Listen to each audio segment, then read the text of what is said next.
You've been thinking all day, haven't you?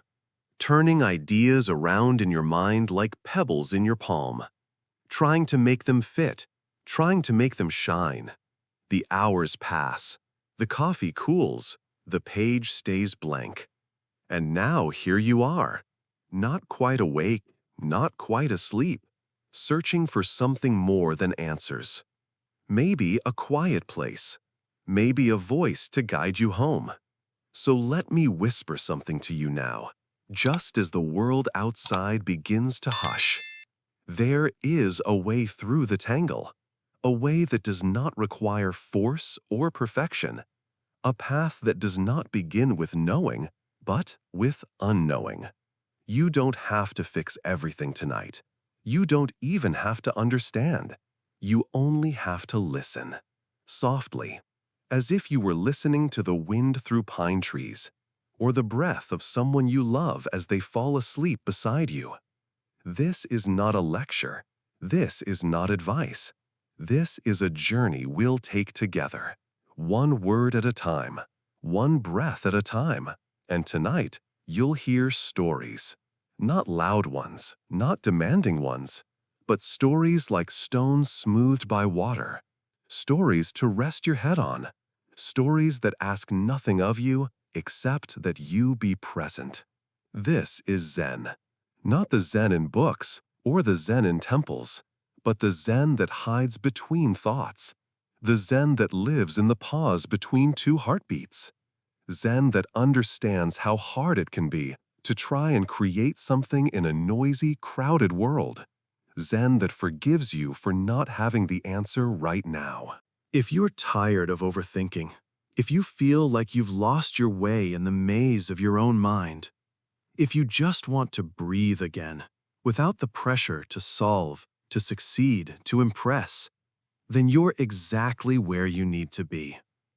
Close your eyes now if you'd like, or keep them half open in the dark, like the soft gaze of a cat at midnight. Let your shoulders drop. Let your jaw unclench. Let the day fall away, petal by petal. We're about to begin a long, gentle walk through the quiet forest of Zen. And somewhere, not far from here, you'll rediscover a kind of magic, the kind that does not shout, but whispers. The kind that does not rush, but arrives when you stop trying to chase it. This story is not about answers. It's about dissolving the question. So, shall we begin? Part 1. The Silent Room. The room was not built with bricks or timber. It had no walls, no roof, no windows, and yet it existed, more real than any place you'd ever been. You first found it when you were much younger, though you didn't have a name for it back then. It was the space you entered when you were fully absorbed in something. A song, a painting, a sudden idea that came to you as you stared out the window in 5th grade. It was that moment when the world around you dimmed and something brighter, though quieter, rose within. We call it the silent room now, not because it is empty, but because it is so full, so sacred, that words would only echo and lose meaning. And here, tonight, you return. Not by walking, not by planning, but by letting go. Letting go of the noise that clings to the edge of your day. Emails unanswered. Names forgotten. Errands postponed. Ideas unformed. Letting go of the voice inside that whispers, you should be doing something more useful. That voice can wait. It has spoken all day. It can be silent for a while now. There is a candle in the silent room. It flickers gently, not to light your way, but to show that you have arrived. And when you sit down, cross-legged or not, you may feel something you haven't felt in a very long time. A deep, unshakable stillness. You might think stillness is absence, but here stillness is presence. So complete, so tender, that it wraps itself around every tired muscle, every thought frayed at the edges. And in this room, you begin to remember. You remember that solving problems isn't always about doing more. Sometimes it's about doing less, or even doing nothing. A strange thought, perhaps, in a world that measures success by output and efficiency. But Zen, the ancient path of awakening, offers a very different compass. Zen whispers, "The problem you are trying to solve is not outside you. It is the way you are holding the question." You sit with that for a moment, letting the words settle like dust. There is no urgency here.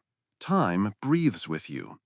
You think of the last problem you wrestled with, perhaps at work or within your family, or maybe one that lives quietly in your chest, unsolved for decades.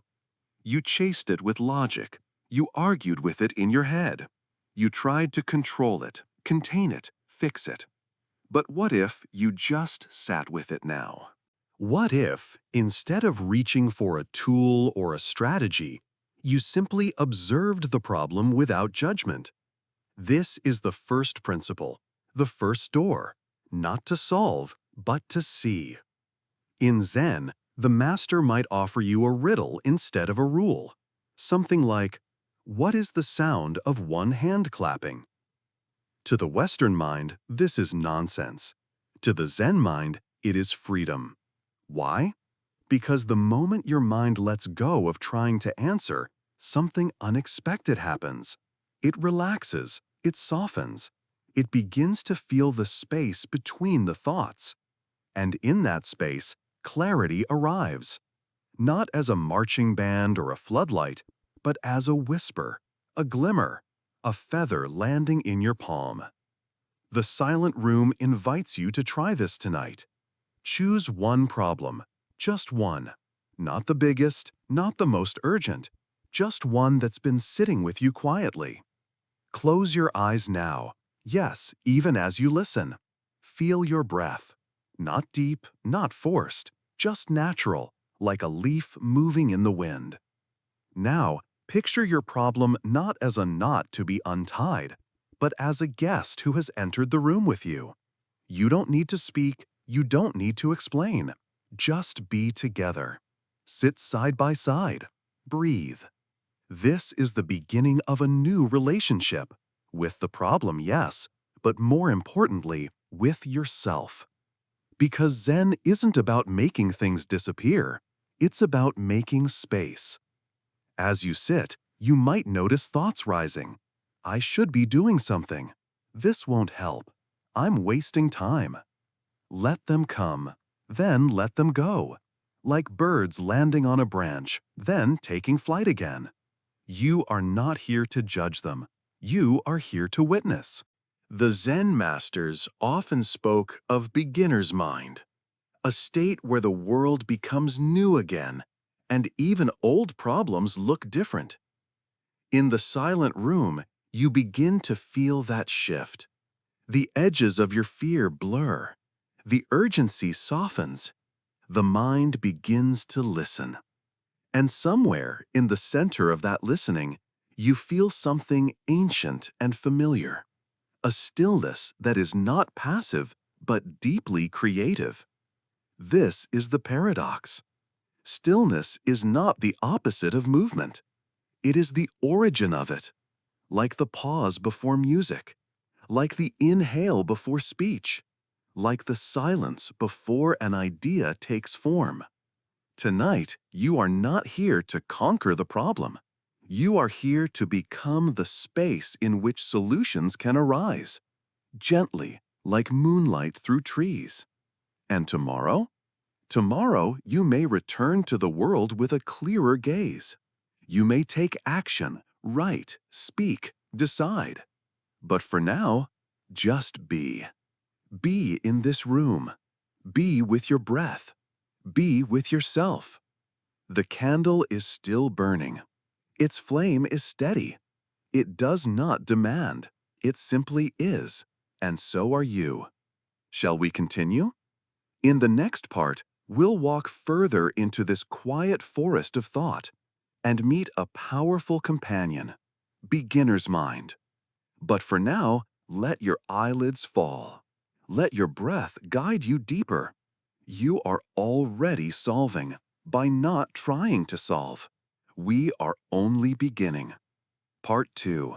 The sound of the first thought. What does the first thought sound like?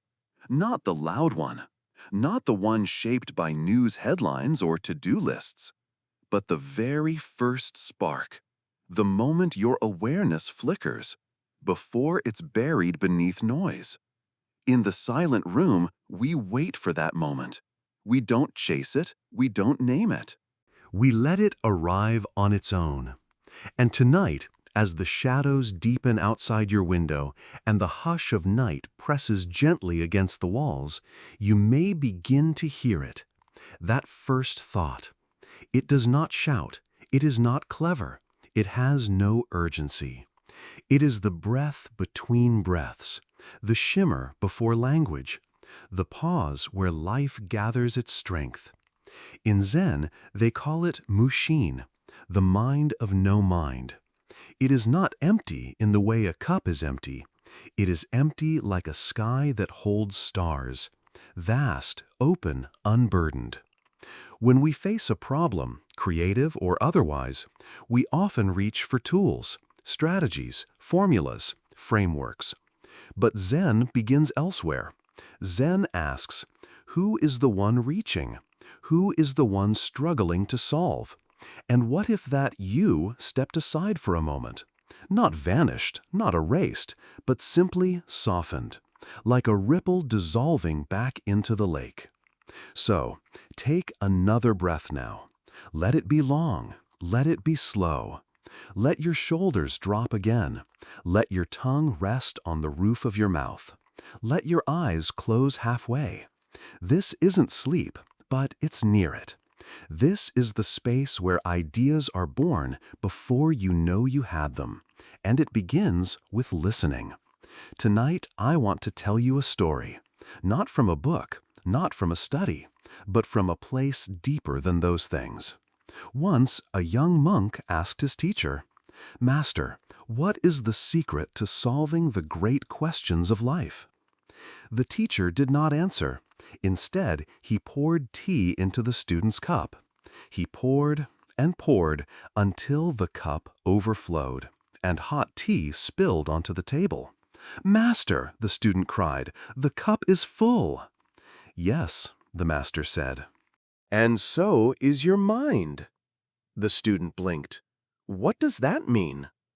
"You ask about solving," said the teacher, "but your mind is too noisy to hear the answer." The lesson was simple and eternal. To receive clarity, first we must make space. Now return to your own life for a moment. Can you feel how full the mind becomes by evening? Even after turning off the phone, even after the house grows quiet, there are still 1,000 conversations echoing inside. What if I fail? Why didn't that work? What should I do tomorrow? Thoughts chase each other like fireflies, glimmering, beautiful, exhausting. But what if you didn't follow? What if you let the first thought come and simply observed it, as if it were someone else's dream? Here is a small practice. You can do it right now, wherever you are. Close your eyes. Feel the weight of your body supported by the chair, the bed, the earth itself. Let the breath be soft. Now, imagine this. You are sitting beside a stream. The water flows, gentle and constant. Each thought is a leaf drifting on the surface. Some are bright, some are crumpled, some catch your eye. But you are not the leaf. You are not the stream.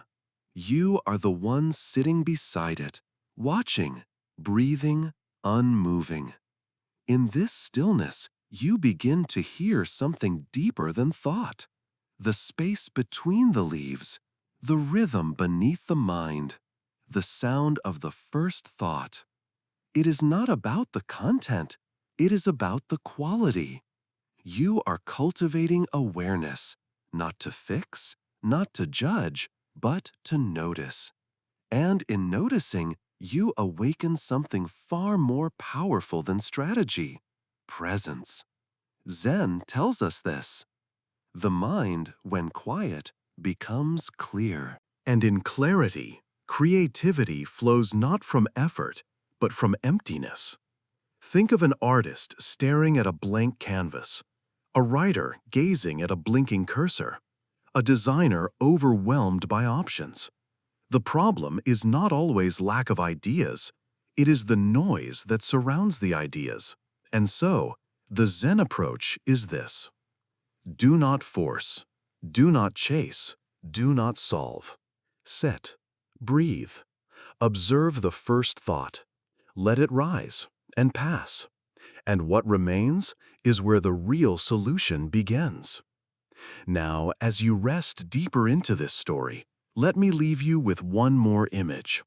Imagine a pond at dawn, its surface perfectly still. Then, one drop of water falls. Ripples spread across the silence. That drop is your awareness. The pond is your mind. And the ripple is the first thought. Not chosen, not crafted, but witnessed. That is the heart of creative Zen, to see what is arising before you try to shape it. Because when you see clearly, you don't need to force a solution. You allow it, you invite it, and it comes not as noise, but as music. In the next part of our journey, we'll meet a powerful ally, beginner's mind, the doorway to freedom from expectation, and the secret to seeing old problems with new eyes. But for now, stay in the silence a little longer. Feel the air around you. Let your hands rest and listen, not for words, but for the space between them. That is where the first thought lives, and it has been waiting for you a very long time. Part 3. The Beginner's Mind. There is something sacred about the first time. The first time you tasted rain on your lips. The first time you held a newborn's hand. The first time you heard your name spoken by someone who truly meant it. Do you remember? Not the details, but the feeling. That sharp, radiant presence. That deep inhale of being alive. That trembling pause before wonder. Zen calls this Shoshin, beginner's mind. And tonight, as you lie there in the quiet hum of your room, wrapped in the soft fabric of the dark, you are invited to return to that place. Not back in time, but back in spirit. Because the beginner's mind is not something we lose, it's something we cover up, layer by layer, with opinions, with routines, with assumptions. There's a story from the old Zen monasteries. A scholar traveled far to learn from a renowned Zen master. He was intelligent, accomplished, full of ideas. When he arrived, the master greeted him with tea. The scholar began speaking of philosophies, of theories, of what he already knew. The master smiled quietly and began to pour the tea, and poured until the cup overflowed. "Stop," the scholar cried. "Can't you see? It's full." "Yes," the master said, "and so is your mind." To learn anything truly new, you must first become empty. Think now about a problem you've been carrying, something you've thought about 1,000 times in 1,000 different ways. Your mind is full of it, full of solutions, full of frustrations, full of effort. But has all that fullness brought you peace, or clarity, or the spark of something new? Beginner's mind is not about being ignorant. It's about being free. Free from what you think you already know. Free from the pressure to get it right. Free from the crust of expertise that makes the world dull and predictable. A beginner sees with fresh eyes. A beginner feels without armor. A beginner listens as if each word might hold a key. Close your eyes now. Even if they're already closed, close them deeper. Let the eyelids soften. Take a breath. Now imagine this. You are standing in a forest clearing. The earth is soft beneath your feet. The trees are tall and quiet. You hold no map, no compass, but you are not lost. You are simply beginning. You notice a single stone on the path. You pick it up. You don't ask, "What is this for?" You don't analyze its purpose. You feel its weight. You study its smoothness. You let it be exactly what it is. This is beginner's mind. The willingness to experience something, anything, as if for the first time. Even a problem, even your own thoughts. Think of this. You have looked at your creative block so many times that your gaze has become mechanical. Like glancing at the wallpaper in your own house. You no longer see it. But the beginner steps into the room and sees everything anew.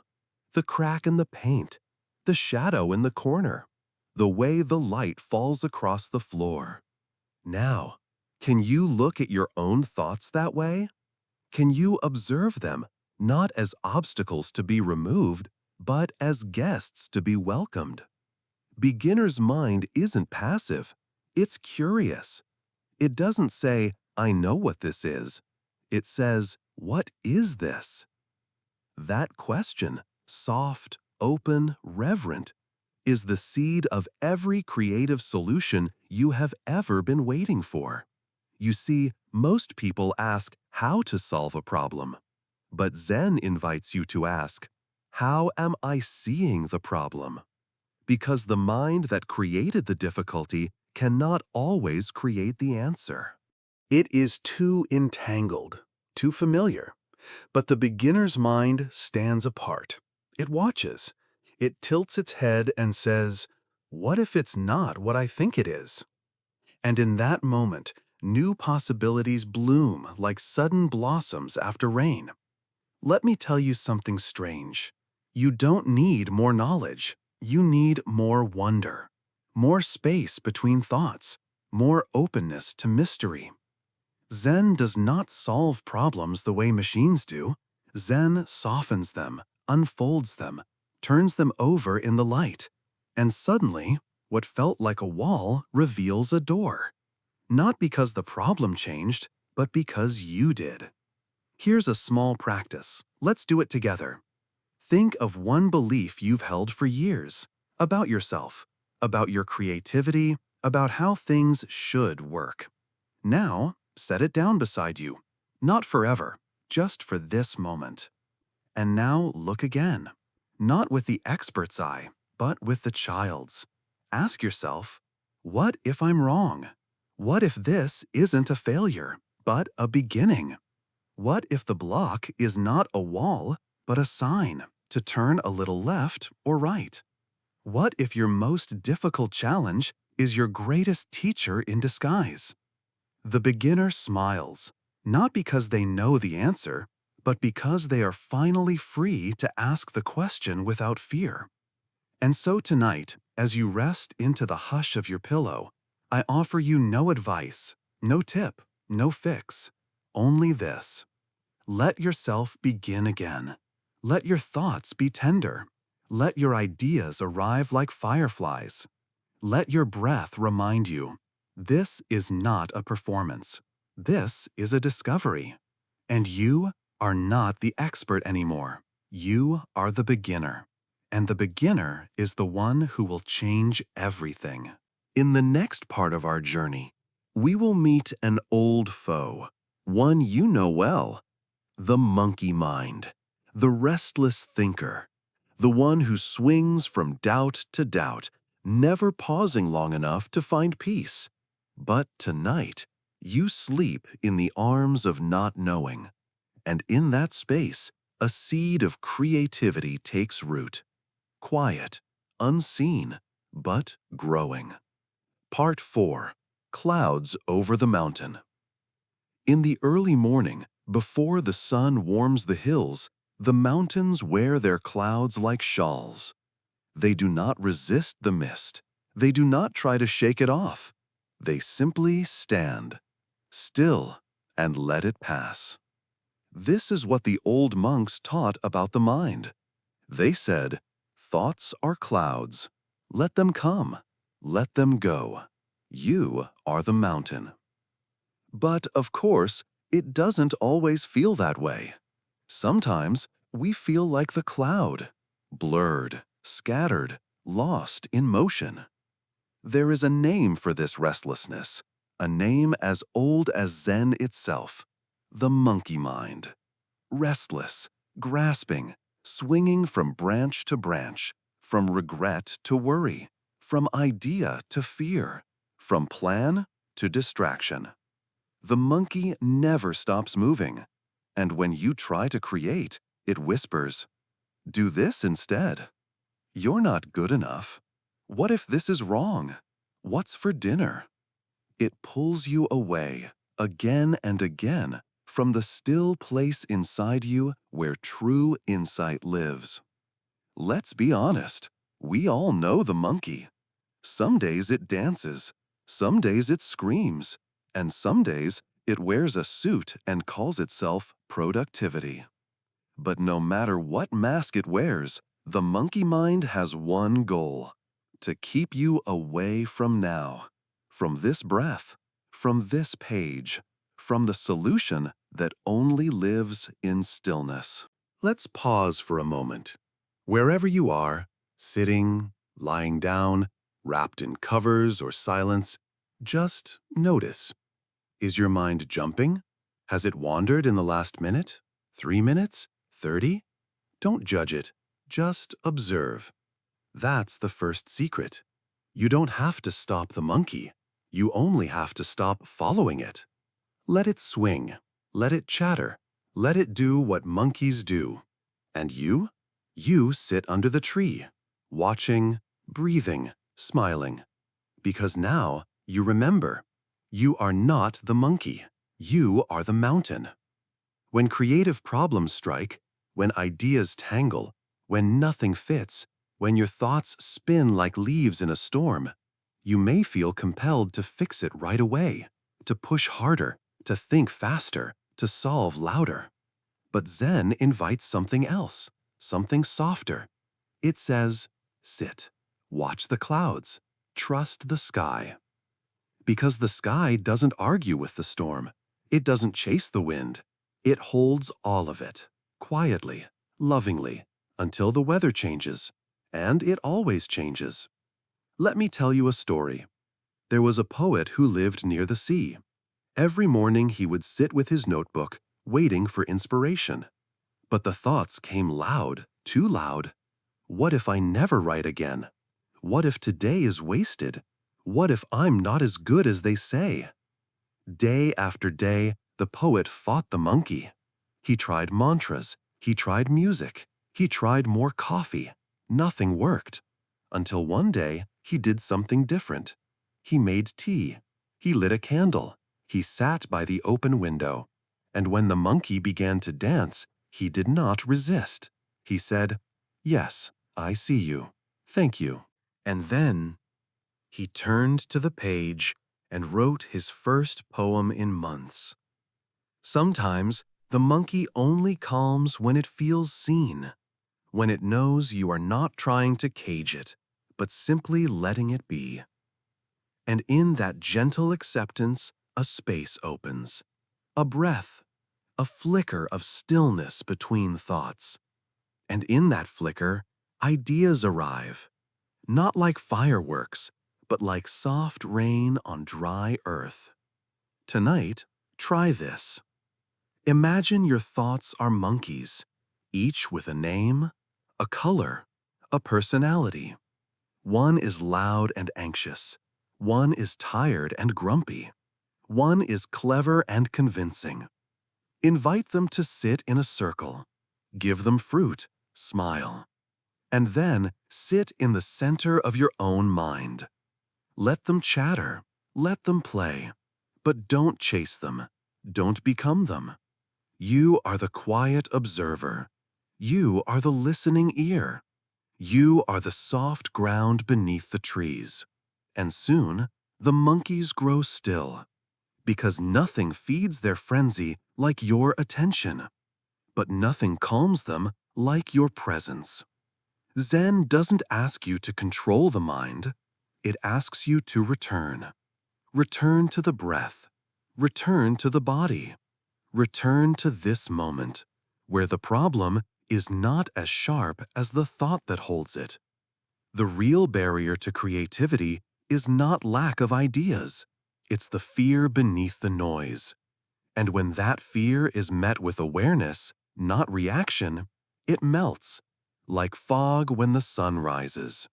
Let this be your mantra. I am not the monkey. I am the mountain. Say it softly. Say it slowly. Say it when your thoughts leap and your focus fades. Let it become a bell that rings you back to center. Because in that center, the solution begins to form. Not from force, not from panic, but from the quiet patience of one who has stopped running.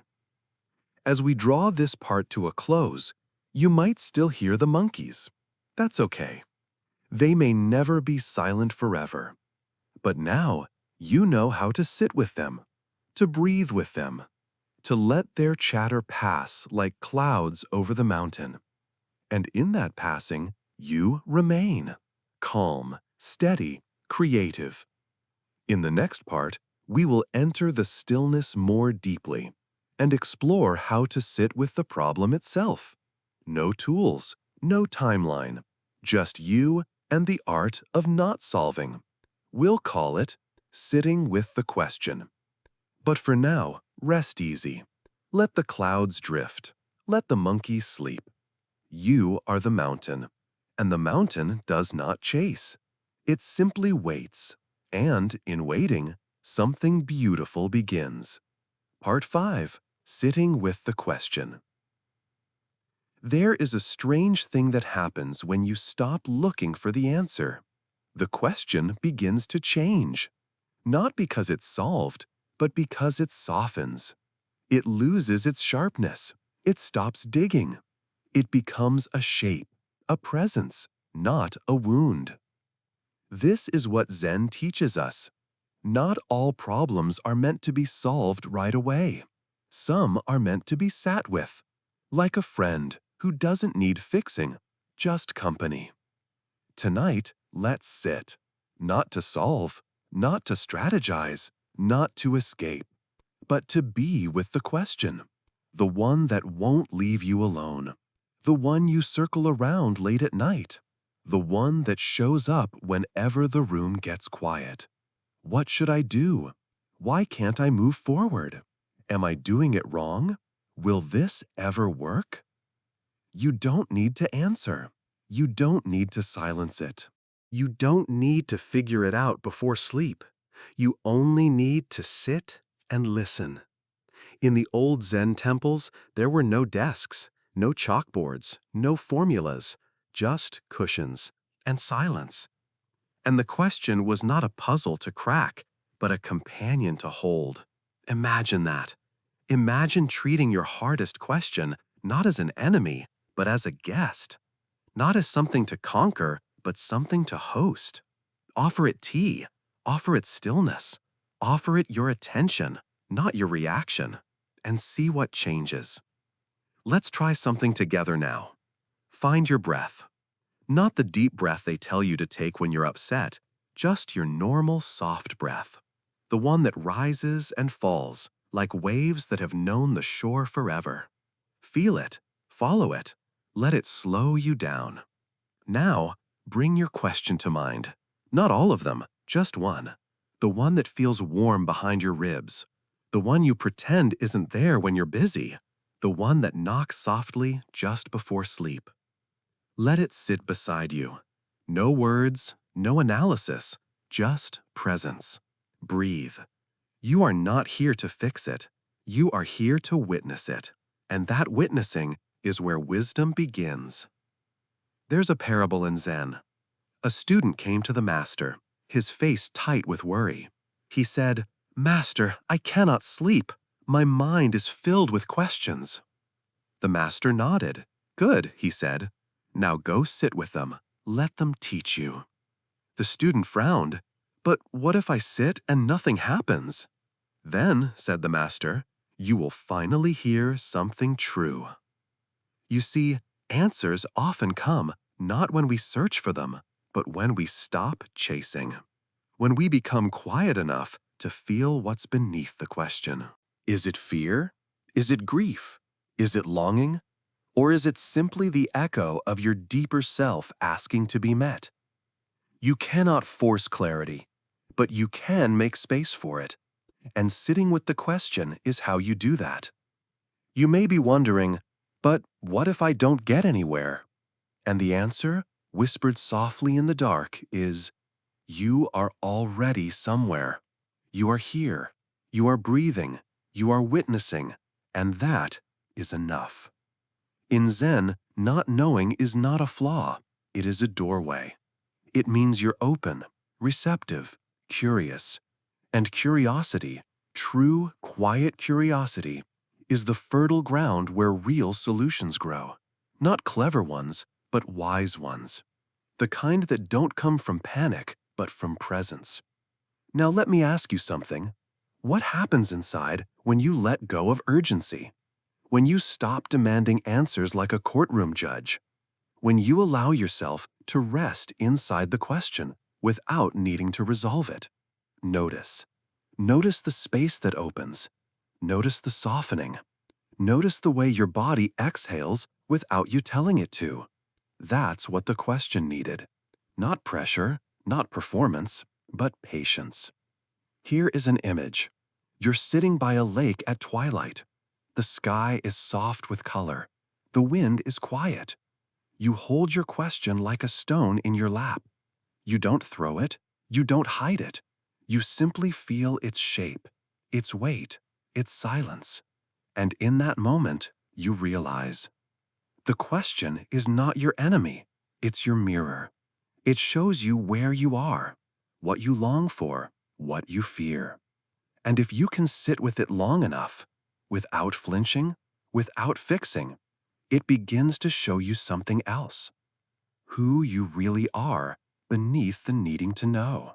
Tonight, you are not a problem solver. You are a question holder, a space maker, a silent witness to your own unfolding. You are not failing because you don't know the answer yet. You are deepening. You are rooting. You are learning how to stay. And staying is the rarest form of wisdom. In the next part of our journey, we will go even further into the paradox of Zen, how letting go of solving can bring the clearest solution of all. We'll call it the way of no way. But for now, close your eyes. Let the question stay beside you. Let it breathe with you. Let it be unanswered. Because sometimes the quietest questions are the ones that change us most. Part 6. The Way of No Way. There is a path you've walked 1,000 times. It's paved with logic, lined with effort, marked by signs that say, try harder, think more, push through. And sometimes it works. You reach the goal, solve the problem, win the prize. But there are other times when the path disappears, when effort becomes fog, when pushing makes the door close tighter.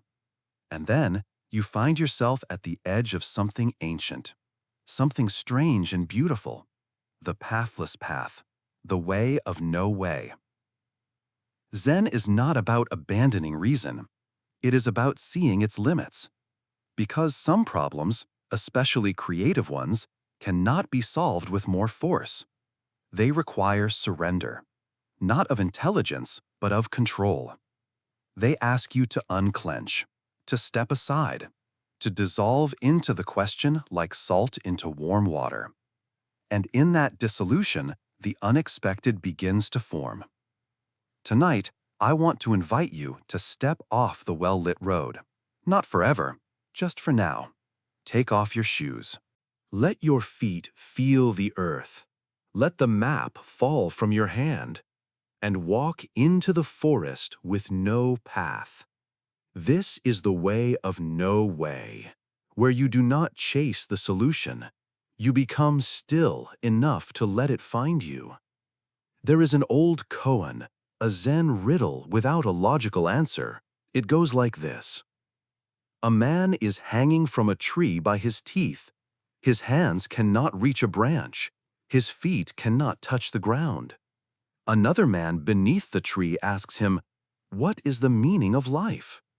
If he answers, he falls and dies. If he doesn't, he withholds the truth.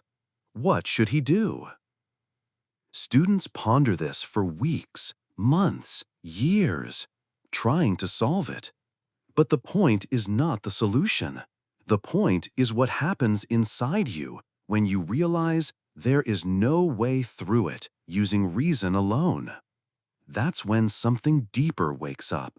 A laugh, a tear, a shift in the soul.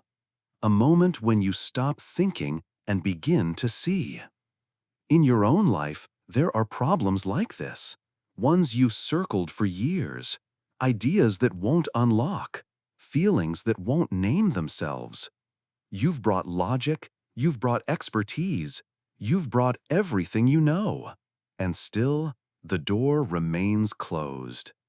This is your invitation, not to give up, but to let go, not to fix, but to release, not to find a way, but to discover that not all ways are made of steps.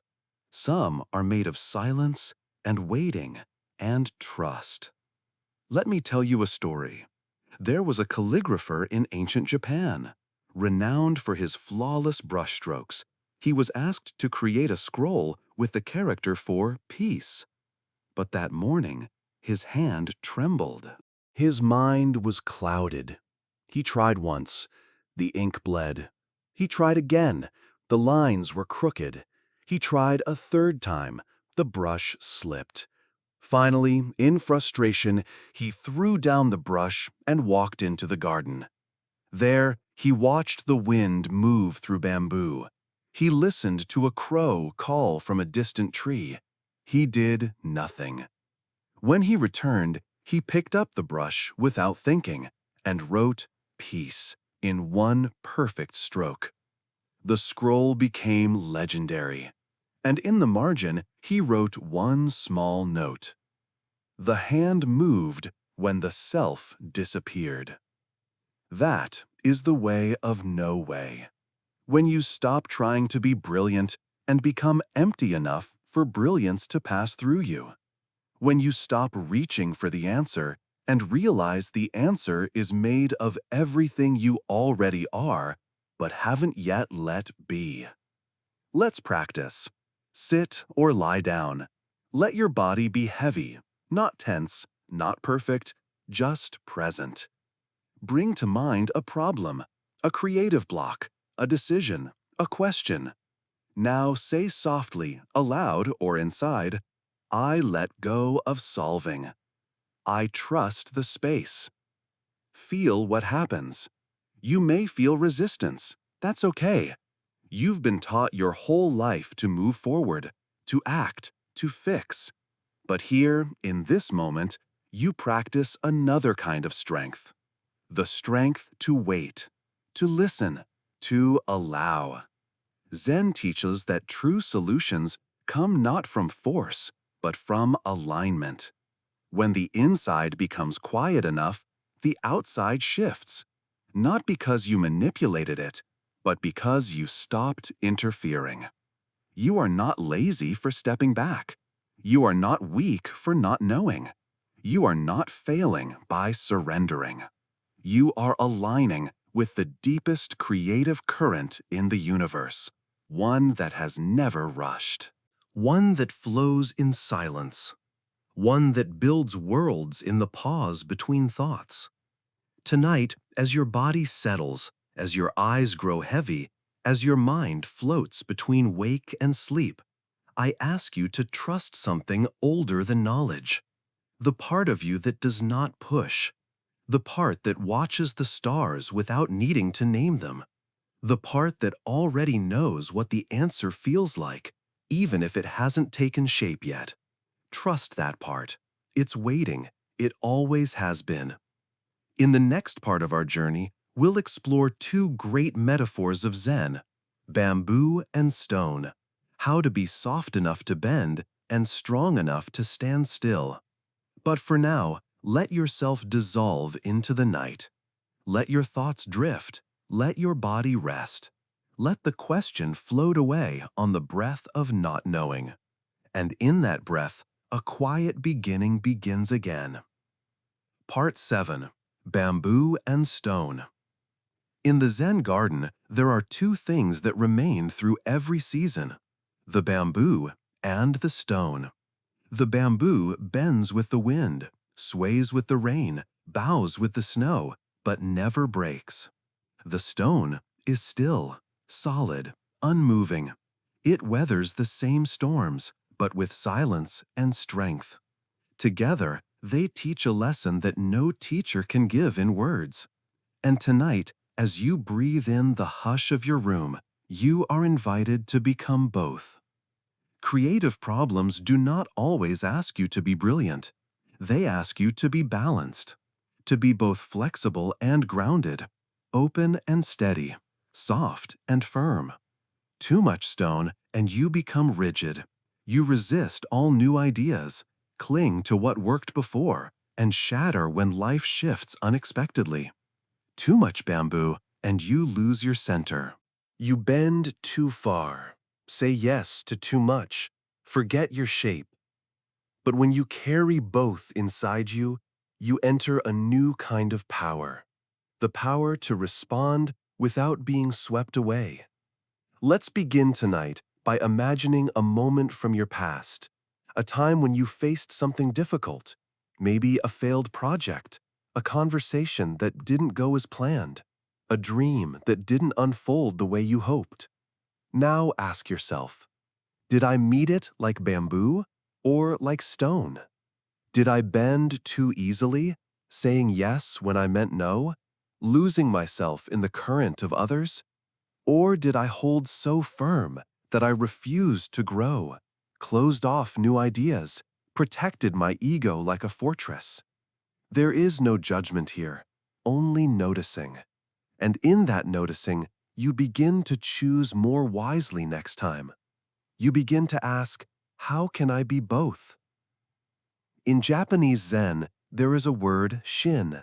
It means core, not just physical, but spiritual. To live with shin is to act from your center. Like bamboo, you are rooted. Even when the wind sways you, you return. Like stone, you do not need to speak loudly. Your presence is enough. When you face a creative block, an idea that won't come, a plan that won't land, ask yourself, where is my core right now? Am I trying to control everything like stone? Or am I blowing in the wind like bamboo without roots? Then breathe and return to center. Let me share a story. There was a Zen carpenter known for his remarkable doors. They weren't just functional. They sang when they opened. They whispered when they closed. People asked him, "What's your secret?" He said, "I make each door like bamboo, so it moves with the seasons. But I carve its frame like stone, so it never loses its place in the house." The wisdom is simple: flexibility within structure, adaptability rooted in stillness. That's what makes a door that can open again and again without breaking. That's what makes a mind that can welcome new ideas without losing itself. Now take a moment. Close your eyes if they're not already closed. Feel your breath sway like bamboo. In, out, in, out. Now feel your spine like stone. Quiet, grounded, steady. You are both, the breath and the bone, the flow and the stillness, the dancer and the floor beneath the dance. This is how Zen creates, not through chaos, not through command, but through harmony. When you next approach a problem, a blank canvas, an unsure decision, a tangled conversation, try asking, where is the bamboo in this? Where is the stone? Ask, what can I bend around? What must I stand firm within? Maybe you let go of a deadline, but not the vision. Maybe you say no to a new project, but yes to rest, so the next one will bloom. This is not weakness, this is wisdom. Because the most beautiful art, the most useful invention, the most lasting solution comes not from force, but from relationship. The relationship between movement and stillness, between freedom and form, between bamboo and stone. And tonight, as you rest, let your body remember this truth. You do not have to choose one shape. You are not either soft or strong. You are both. You are the one who yields and the one who holds. You are the one who changes and the one who remains. You are bamboo and stone, and in that balance, something new begins to grow. In the next part of our journey, we will speak of emptiness, but not as absence, as invitation. We'll call it a cup not yet full. But for now, let your thoughts sway gently, like stalks of bamboo under moonlight. Let your heart be the stone, holding them in kindness. You do not need to know anything more tonight. You only need to remember. You are allowed to bend. You are allowed to stay, and both are sacred. Part 8. A cup not yet full. Imagine this. A cup placed on a wooden table, bathed in quiet morning light. It is not cracked, it is not ornate, it is not waiting to be admired. It is waiting to be filled. But only because it is empty. And so it becomes useful. So it becomes ready. So it becomes sacred. In Zen, they say, the usefulness of a cup is in its emptiness. Not in its shape, not in its design, not in the story you tell about where it came from, but in the simple, open space within. Now, pause, breathe, let that image linger in your mind. Because tonight, as we continue walking through this quiet forest of Zen, you are being asked to look at yourself, your thoughts, your creativity, your sense of identity, as that cup, and ask, am I full? Full of what? Of past successes? Of past failures? Of how things should be? Of what others expect? Full of expertise? Full of pride? Full of fear? It doesn't matter what it is. If you are full, there is no space left for something new to arrive, and creativity is always something new. It does not squeeze itself into crowded corners. It does not shout over the noise of your knowing. It arrives softly, delicately, like tea being poured into a ready cup. Let me tell you a story. There was a young man who sought out a famous Zen teacher to learn the secrets of insight and genius. The teacher agreed to meet him. The young man came with notebooks, recorders, books full of questions. He spoke quickly. He explained what he already understood. He showed the teacher his theories. And while he talked, the teacher prepared tea. He poured into the young man's cup and kept pouring. The tea spilled over, onto the floor, into the young man's lap. "Stop," he cried, "it's overflowing." The teacher smiled. "Yes," he said, "like your mind." That lesson has echoed through centuries, and tonight it echoes through you.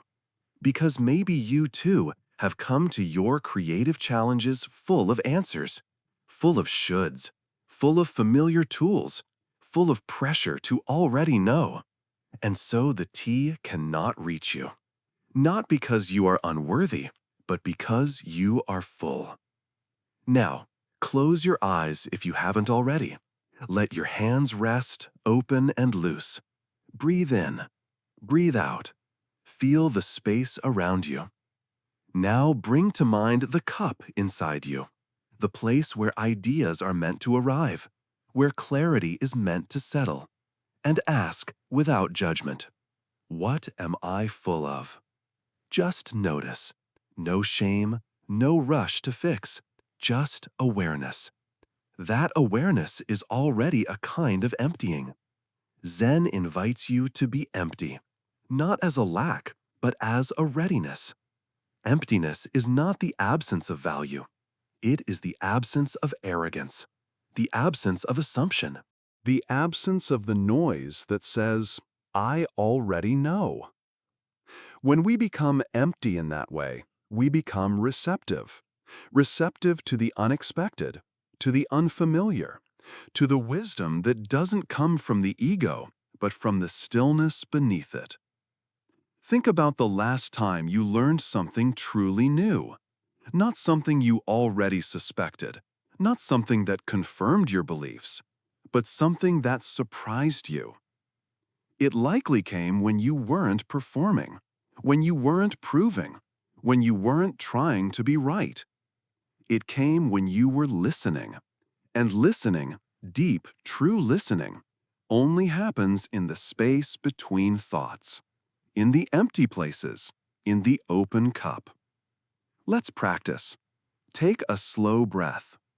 Now gently say to yourself, I allow myself to not know. I allow myself to be empty. I trust that the emptiness will be filled. Feel how the body responds. Maybe there's a release in the shoulders, maybe a quiet in the chest, maybe even a resistance. That's okay. You are meeting the habit of being full, of trying to carry everything, of thinking that wisdom must look heavy. But here in this space, in this story, in this moment, you are learning a different way, a Zen way, a way of no weight, no rush, no grasping, just readiness. Imagine this now. You are in a small tea house. The rain taps gently on the roof. A teacher sits across from you, silent, kind-eyed. They reach for the pot. You extend your cup. But this time, it is empty. And because of that, the tea flows. Smooth, warm, fragrant. And it fills you not just with tea, but with presence, with humility, with peace. Because you did not come to declare what you know. You came to receive what you need. Tonight, I invite you to set something down. Just one thing. An expectation, a belief, a pressure, an identity.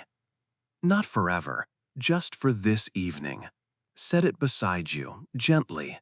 Let your cup be a little emptier, and trust that what needs to come will arrive, not because you chased it, but because you made space.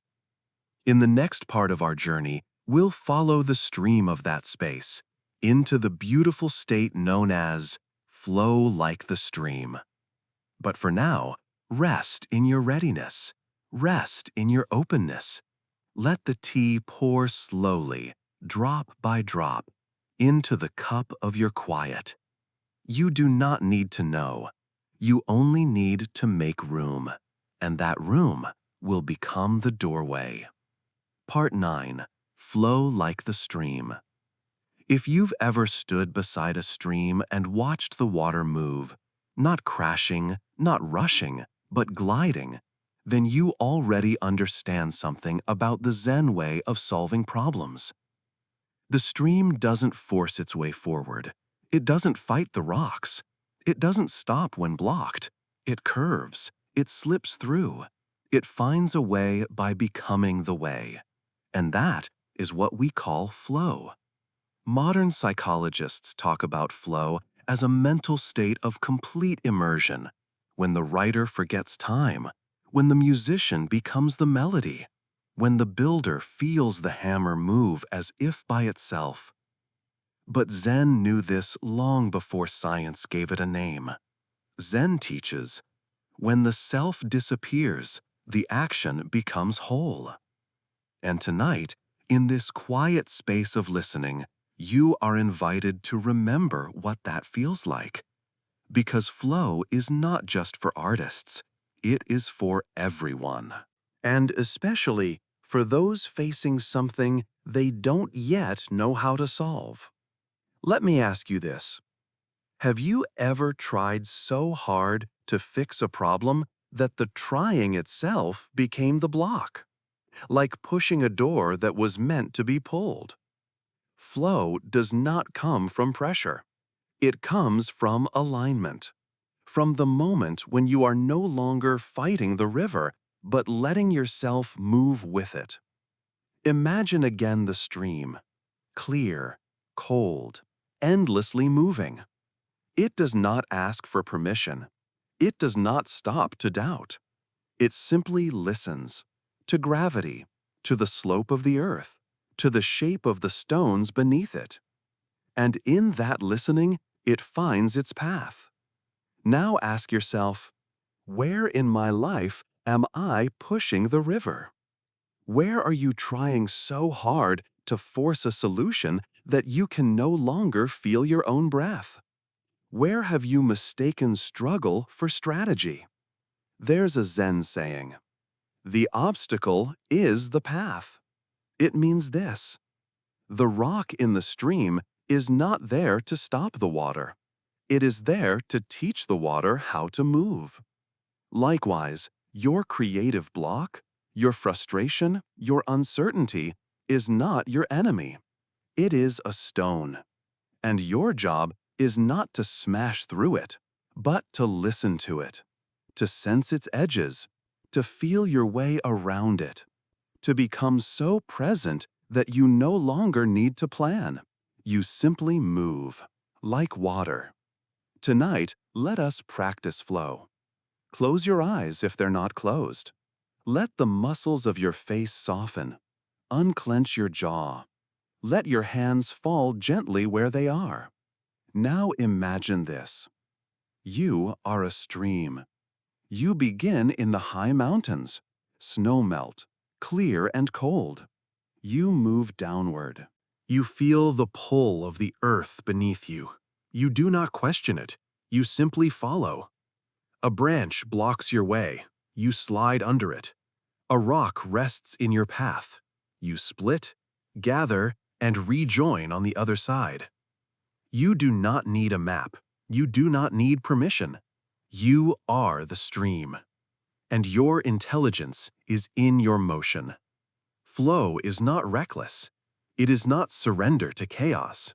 Flow is awareness in motion, stillness in movement, mindfulness with feet. When you act from flow, you act from presence. You are not thinking of the outcome. You are living in the process.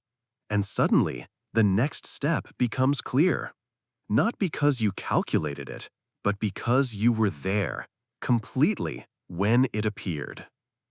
I want you to remember a time when something just clicked. When you weren't trying hard, when you weren't afraid, when the answer arrived not as a bolt of lightning, but as a gentle unfolding. That was flow. You didn't invent it, you entered it. And that means you can return. Not by effort, but by awareness, by listening, by softening, by aligning with the present moment instead of resisting it. Let me share a story. There was a sculptor who worked with stone blocks. People asked him, "How do you know what to carve?" He smiled. "I don't carve what I want. I listen to the stone. It tells me what it wants to become. And so it is with flow. The solution is not always invented. It is revealed. And the more we press, the quieter it becomes. But when we return to presence, to breath, to trust, the stream begins to speak again. And we follow, not like travelers with a destination, but like dancers who follow the rhythm, because the rhythm is joy. Let's bring it back to your own life now. What is the problem that has felt heavy in your chest? The thing you keep trying to solve with more effort, more thought, more urgency. Now ask, what would it look like if I stopped pushing? What would it look like if I let this be simple? If I flowed around the resistance instead of through it? If I gave myself permission to not have all the answers tonight? Because sometimes you don't need a breakthrough. You just need to stop trying so hard. You need to let yourself move like water. And so tonight, as the world outside falls asleep, as your breath grows slower, as the mind loosens its grip, you are invited to let go of the rock. Let go of the tension. Let go of the expectation. Let go of needing to get it right. And let yourself flow. Through the thoughts, through the questions, through the unknown. Because your stillness is not the opposite of motion. It is the source of it. You do not have to chase inspiration. You only have to become quiet enough to hear its current and trust where it leads. In the next part, we will explore the magic of those moments when something suddenly clicks, when a solution appears like a light in the fog. We'll call it the door you did not see. But for now, let your body rest, let your mind float, let your thoughts drift downstream. And if a new idea comes tonight, let it come like a leaf on the water, light, gentle, and perfectly timed. You are already flowing. Just keep floating. Part 10. The door you did not see. There are moments in life when everything changes because of something small. A sentence, a glance, a moment of silence that stretches just a second longer than expected. And suddenly, you see something you hadn't seen before. Not because it appeared, but because you finally became still enough to notice it. Zen calls this kensho, a glimpse into the true nature of things. And tonight, as you lie quietly beneath the gentle hush of night, we'll visit one such moment, when the solution you were searching for was already there, waiting, like a door you hadn't noticed. Let's begin with breath, not dramatic, not deep, just simple. The kind of breath that comes when you've stopped trying to impress anyone, even yourself. Now let your thoughts settle, like snow in a shaken globe. They don't have to disappear. They just have to slow. Now imagine. You're walking down a hallway, a familiar hallway. It's the corridor of your own mind, lined with the same thoughts you've walked past 1,000 times. Same ideas, same routines, same conclusions. And then you stop. Not because something blocked you, but because something whispered, "Look again." You turn your head, just slightly, and see something strange. A thin seam in the wall, almost invisible. So narrow you could have missed it. But there it is, a door. A door you never noticed before. You reach out, touch the wood. It's warm. You press, it opens. And behind it, not a solution, not a grand epiphany, but a quiet space, a new angle, a way of seeing the problem that didn't exist before, except it always did. You just weren't still enough to see it. This is what Zen offers us when we stop trying so hard to think our way through everything. It doesn't hand us the key. It helps us see that the door was never locked, just hidden by our own urgency. Let me share a story. There was a woman who spent years trying to write a novel. She studied all the great authors. She made outlines, plotted chapters, bought notebooks that remained mostly untouched. Each time she sat to write, her mind would buzz with strategy. What's the right structure? How should this character arc unfold? What's my voice supposed to sound like? She was walking the hallway again and again, expecting a new room to appear. Until one day, out of exhaustion, she gave up. She closed the laptop.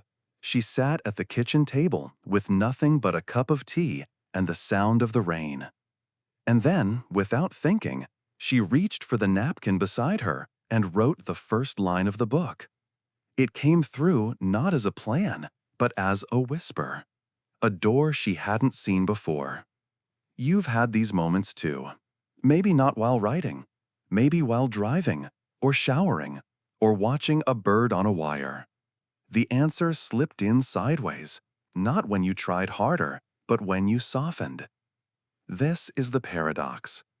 Insight doesn't always come when you demand it. It comes when you're ready to receive it. And that readiness is born from presence. So tonight, as you listen, I want to guide you gently toward that readiness, toward the kind of seeing that isn't about staring harder, but relaxing the gaze, toward the kind of knowing that doesn't shout, but hums quietly under your breath. Let's try. Close your eyes, if they're not already closed. Feel your body resting, safe, heavy in all the right ways. Now bring to mind a problem, a creative block, a decision, a place you've been stuck. Let it rise gently. No need to chase it. Just let it float there.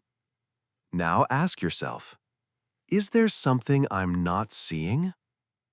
Not with panic, not with force, just with curiosity. Like a child walking into an unfamiliar room and wondering, what's behind the curtain? And then, wait. Not for a voice, not for lightning, just wait with presence. Because sometimes the shift doesn't come as an answer. It comes as a new question, one you couldn't have asked until now. Zen masters often gave students impossible tasks, riddles that couldn't be solved with logic, like, what was your original face before your parents were born? Students would agonize, think harder, search longer, until something in them gave way. Not into confusion, but into clarity. Because the real answer was not in the mind, it was in the seeing. And the door? It was never hidden. Only the self was in the way. Tonight, you are invited to put the self down. Not forever, just for a while. Let go of your identity as the problem solver, the achiever, the one who knows. Become instead the watcher, the listener, the one who sees what they never expected. Because the door is already there. You don't have to build it. You only have to stop walking past it. Here is your practice for tonight. When you lie in bed and your thoughts begin their usual circling, say softly, I wonder what I haven't seen yet. Not with pressure, not with hope, just wonder. And then sleep. Let the mind rest. Let the river slow, because when you wake, the light may fall at a new angle, and something ordinary may look different, and that difference might be everything. In the next part of our journey, we will explore how Zen uses riddles and paradox not to confuse us, but to break open the shell of the mind and let creativity breathe. We'll call it Riddles Without Answers. But for now, rest. Let the door remain open in your imagination. Let it stay ajar, just enough for light to slip through. Because sometimes The answer is simply seeing that you never needed the answer at all, only the willingness to look. Part 11. Riddles without answers. Some questions are not meant to be answered. They are meant to be lived, to be carried, to be cradled like a stone warmed by the sun. Heavy, yes, but not unkind. In Zen, they are called koans, riddles of a sort, but not the kind that tease the mind, the kind that break it open. Not puzzles, portals.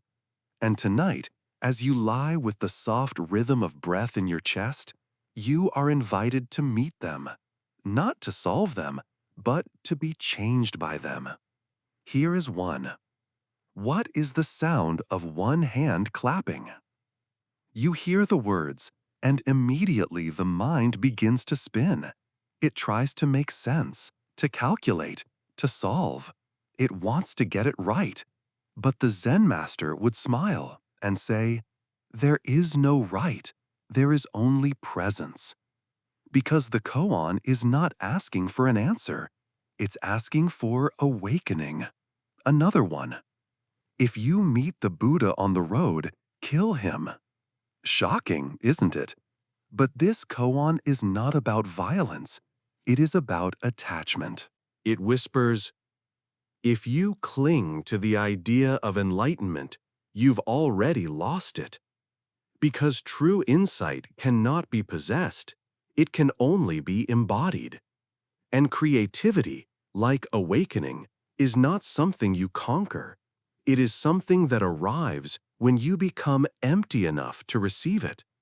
Let's try this together. Close your eyes and let the breath settle. Let your body feel warm, heavy, safe. Now imagine someone asking you, what was your original face before your parents were born? The question makes no sense, and that's the point. Because the mind can't reach it. Only something deeper can. A silence, a stillness, a sudden crack in the walls of thought. This is what Zen calls the great doubt, a sacred kind of not knowing that opens the door to knowing beyond words.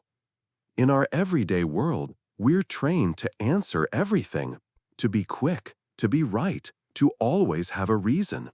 But what if the very pressure to explain is what keeps you from seeing? What if the problem you're trying to solve doesn't need your logic, but your surrender? What if you sat with a question not to defeat it, but to let it defeat you? To break through your patterns and show you a world you didn't know you were missing? Let me tell you a story. A monk once asked his master, "How do I enter Zen?" The master replied, "Do you hear the sound of the river?" The monk nodded, "Yes." The master smiled, "Enter there." That was it.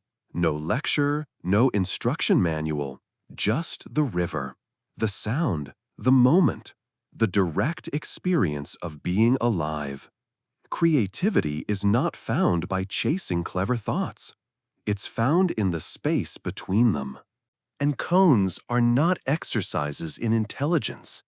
They are invitations to experience something without understanding it first. And maybe, just maybe, that's where your next great idea lives.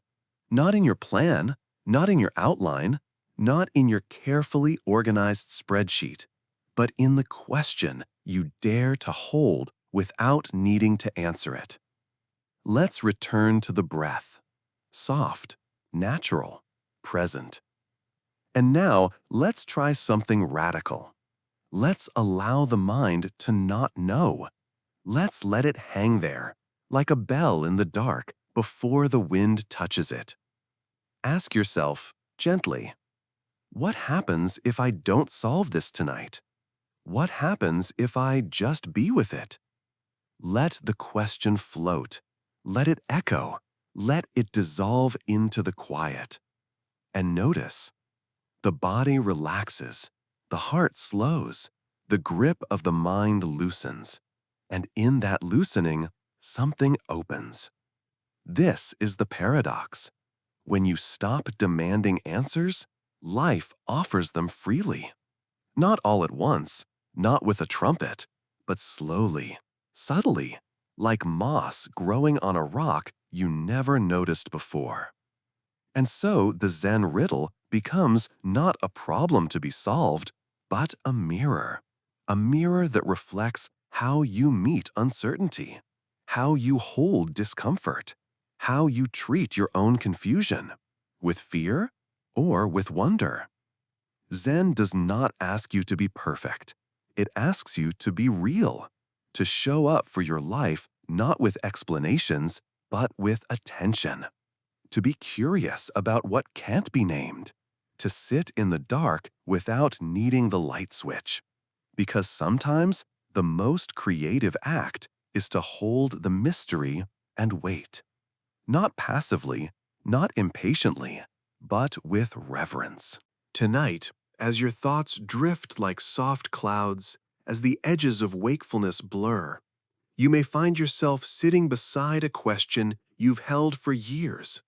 Maybe it's about your purpose, or your work, or something you've never quite understood. You don't have to solve it.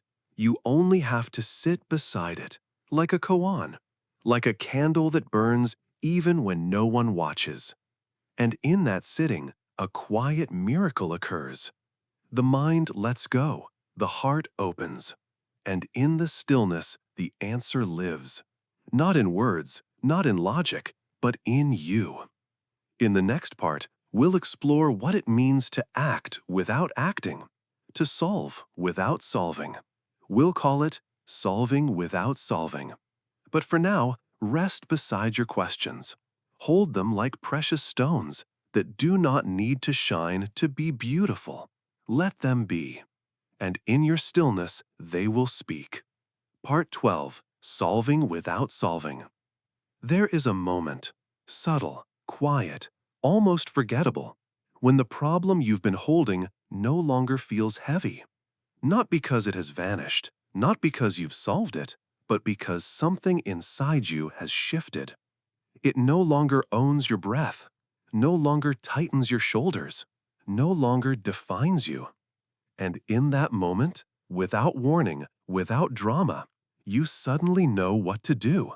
You know the next step, not from thinking, not from effort, but from something deeper. That is solving without solving. It sounds strange, doesn't it? In a world that values logic, results, blueprints, deadlines, to solve without solving feels almost like giving up. But Zen knows better. Zen understands that some solutions cannot be approached head-on. Like a wild animal, they shy away when chased. But when you sit quietly, when you breathe, when you soften your gaze and let go of the hunt, they come closer. They step forward. They offer themselves. Because you are no longer demanding. You are simply open. Let me tell you a story. There was a Zen gardener. People came from far and wide to see his gardens. So perfect, so serene, so effortlessly beautiful. A student asked, "Master, how do you design something so perfect?" The gardener replied, "I do not design. I watch. I listen. The garden tells me where it wants the stone. The wind tells me where to let the bamboo bend. My job is not to impose form. My job is to join the form that is already unfolding." This is the art of solving without solving. It is not passive. It is profoundly attentive. Let's pause now. Let's feel what that means in the body. Close your eyes. Let your jaw go slack. Let your belly be soft. Let the breath come and go like waves that have forgotten urgency. Now bring to mind your problem, not as a knot to untie, but as a shape in your hands. Hold it lightly. No need to wrestle. Just feel its weight, its texture, its quiet. Now whisper, I don't need to solve you. I just need to see you. And feel what happens. Maybe the breath deepens. Maybe the mind slows. Maybe nothing. That's okay. Because the shift isn't always visible, but it's there. Zen calls this Wu Wei, doing without doing. It's not inaction, it's action from stillness. Like a bird turning in flight without flapping its wings. Like a tree growing toward the sun without force. You move, but not from effort. You act, but not from anxiety. You decide, but not from fear. This is the kind of movement that solves problems without collapsing under them. Think of a time when something resolved itself the moment you stopped trying so hard. A creative block that opened after a long walk. A decision that clarified after a good night's sleep. A conversation that softened when you stopped trying to win it. These are not accidents. They are reminders that your deepest wisdom does not live in the noise. It lives in the pause. The ego wants to solve. It wants credit. It wants to say, I did that. But the soul? The soul is not interested in credit. It is interested in harmony. It does not rush. It listens. And when the moment is right, it moves. Like a single drop of rain falling exactly where it's needed. Let's try something now. Bring your hands together, gently resting them on your chest or belly. Breathe into them and say softly, I do not need to force clarity. Clarity comes when I stop resisting. Let that phrase echo. Again, I do not need to force clarity. Clarity comes when I stop resisting. Feel the words become breath. Feel the breath become stillness. And in that stillness, notice if something shifts. Even if it's small. Even if it's just the space where tension used to live. That space is where the answer will land when it's ready. You are not abandoning the problem. You are opening your arms to it. You are not denying the challenge. You are letting it change form. And in that softening, you are no longer the solver. You are the one who watches, the one who waits, the one who knows when to move and when to be still. This is the most powerful place to stand, not in certainty, but in peace. And when the answer comes, as it will, you will recognize it, not because it's loud, but because it feels like breathing, effortless, true, already known. And you'll wonder how it took you so long to see it. But that's okay, because the real work was not solving the problem. The real work was becoming the kind of person who could live in the question until the answer was ready to arrive. In the next part of our journey, we'll touch that moment of clarity more deeply. We'll call it the brushstroke of clarity. But for now, you do not need to move. You do not need to try. You only need to rest inside the knowing that what you are seeking is already seeking you. And the less you reach for it, the more it finds its way home. Part 13. The brushstroke of clarity. There is a moment just before the brush touches the paper, when time slows, when the breath holds, when the world narrows to a single point of attention. And then, movement. Not frantic, not forced. A stroke, a line, a gesture of complete presence. And in that moment, there is no separation between hand and ink, mind and gesture, self and action. There is only clarity. Zen masters say that true understanding comes like this, not as thunder, not as brilliance, but as a perfect brushstroke, simple, unthinking, yet utterly complete. And tonight, as the world softens around you, we will follow that clarity not as a goal, but as an experience. Take a breath now, not deep, just natural. Let it arrive. Let it leave. Notice the spaces between the breath, the pause before and after. That is where clarity lives, not in the breath itself, but in the stillness that frames it. Let me tell you a story. There was a calligrapher known for his work with a single brushstroke. Each morning, he would wake before the sun, light incense, bow to the paper. Then he would wait. Not plan, not sketch, not rehearse, just wait. And when the moment came, he would lift the brush and draw one line. It might be a circle, it might be a wave, it might be the word emptiness. But it was always whole.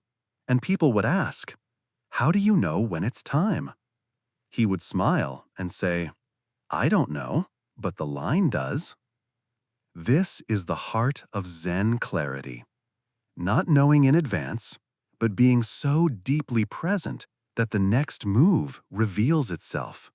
And when it does, you act, not with force, not with fear, but with simplicity, like a brushstroke that needs no correction. Think now about your own creative path, the problems you've carried, the choices you've delayed, the ideas you've tried to squeeze into shape. Ask yourself, have I been forcing the line? Trying to map every step before I lift the brush? Trying to perfect what hasn't even begun? There is wisdom in preparation, but there is also wisdom in stillness. And sometimes, clarity is not something you earn, it's something you wait for. Let's pause together now. You don't need to do anything, just breathe and listen. There is something inside you, quiet, constant, true, that already knows the direction. You don't need to push. You don't need to guess. You need to clear the space so it can move. That's the brushstroke. That's the moment. When the noise falls away and the hand simply knows what to do. Zen calls this spontaneous action. But it's not random. It's the fruit of deep presence. Like a dancer whose body becomes the music. Like a gardener who places each stone not from design, but from listening. Like an inventor who suddenly sees the solution not from strain, but from surrender. These are the brushstrokes of clarity.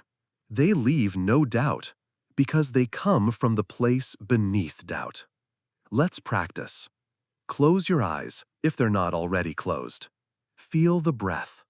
Now bring to mind a problem that has felt tangled, knotted, too complex to approach.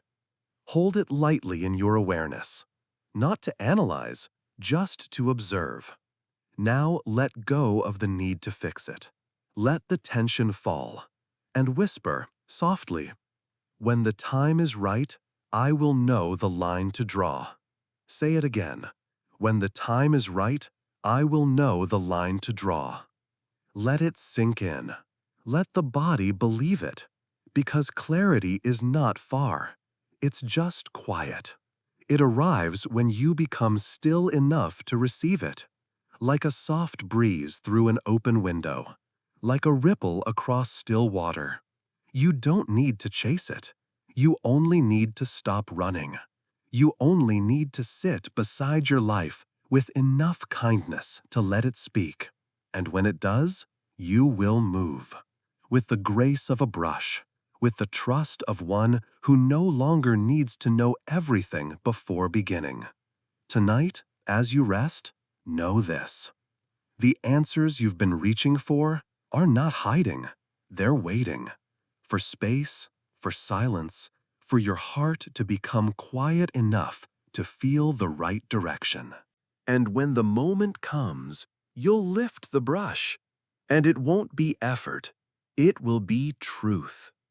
In the next part of our journey, we'll move from this moment of clarity into the world of application, Zen and innovation, where you'll see how real people have used these principles to solve real challenges with real grace.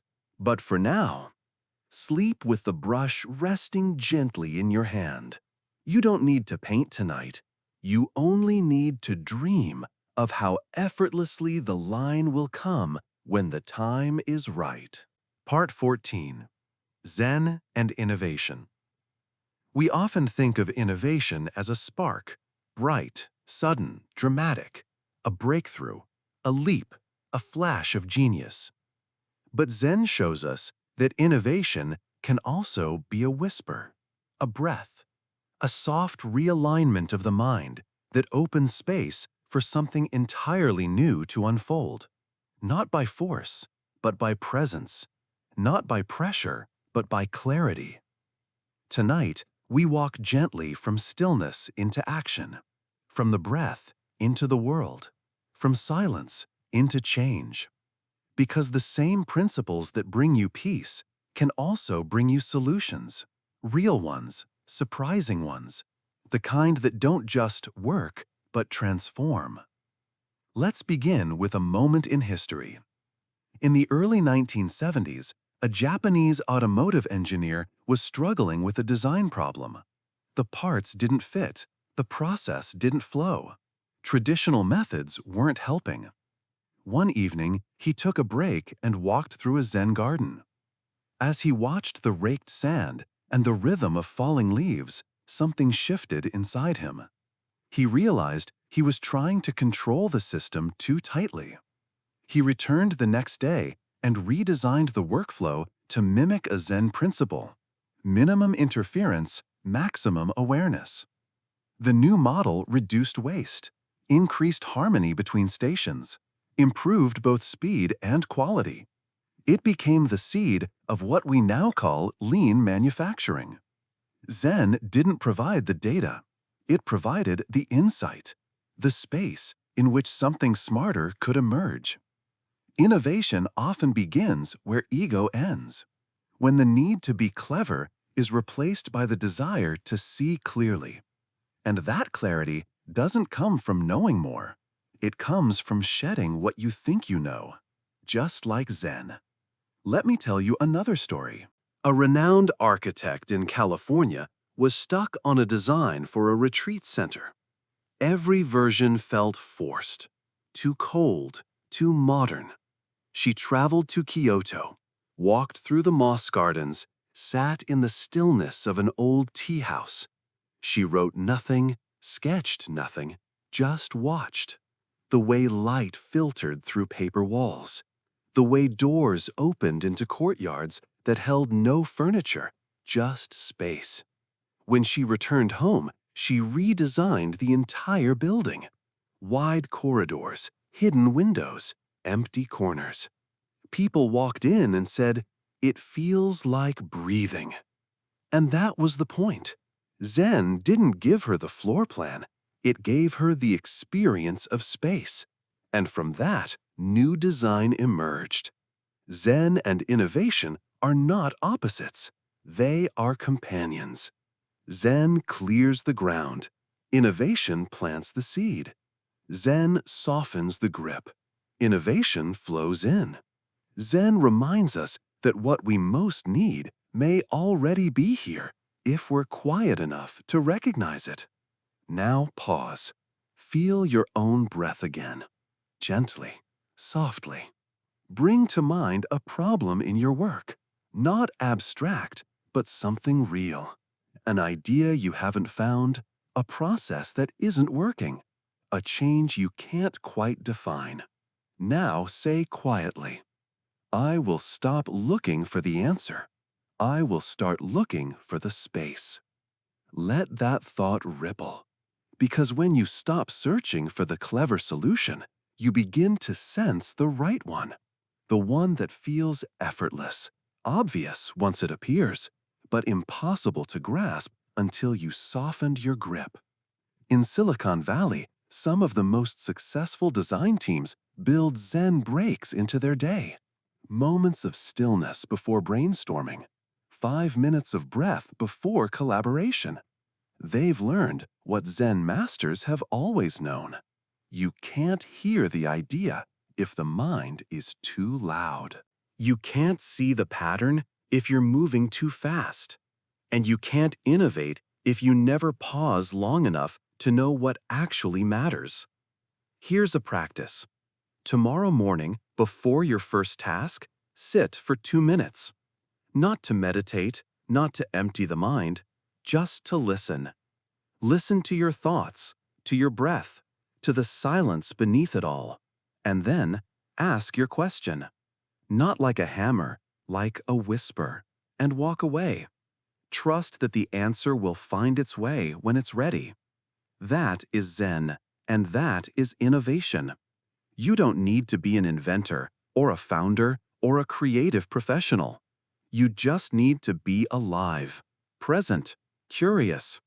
Zen turns life into the canvas, and innovation into the brush. Even the smallest actions can be masterpieces when done with awareness. Even washing a dish can teach you something about flow, about design, about balance. Because Zen does not ask you to add more. It asks you to remove what is in the way. And when the mind is clear, the new arrives. Tonight, as you rest, let yourself imagine a new kind of creativity. Not frantic, not pressured, but calm, centered, steady. The kind of creativity that comes from trust. Not in your own brilliance, but in your own presence. You don't need to push harder. You need to soften further. And in that softness, what wants to be created will rise. Not with noise, but with the quiet certainty of something that already belongs. In the next part, we will explore silence itself, not as emptiness, but as a strategy. We'll call it silence as strategy. But for now, sleep deeply. You don't need to solve anything tonight. Just allow the stillness to clear a path. So that when the idea comes, you'll already know it's right, because it will feel like peace. Part 15. Silence as Strategy. In most rooms, the loudest voice leads. The one with the sharpest plan, the fastest answer, the strongest certainty. But in Zen, the leader is silence. The presence that says nothing but sees everything. The space between sounds, the breath between thoughts, the moment before you speak. Silence isn't absence, it's intelligence, it's strategy. And tonight, you'll remember what it feels like to trust the quiet more than the noise. Let's begin gently. Take a breath. Soft. Easy. Now listen. To what? Not to music, not to my voice, but to the silence beneath my voice.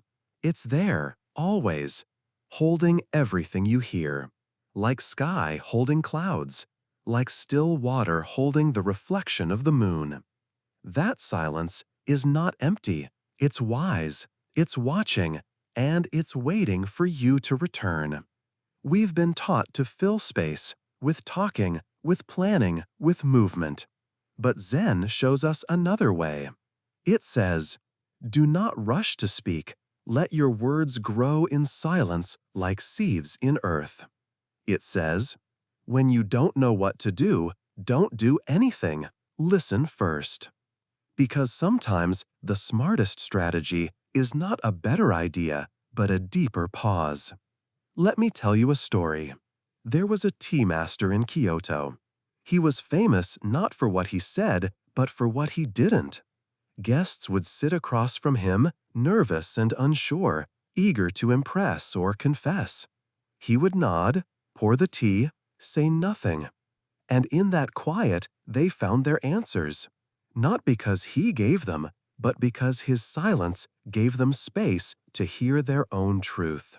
That was his gift. Not more wisdom, but more room for wisdom to rise.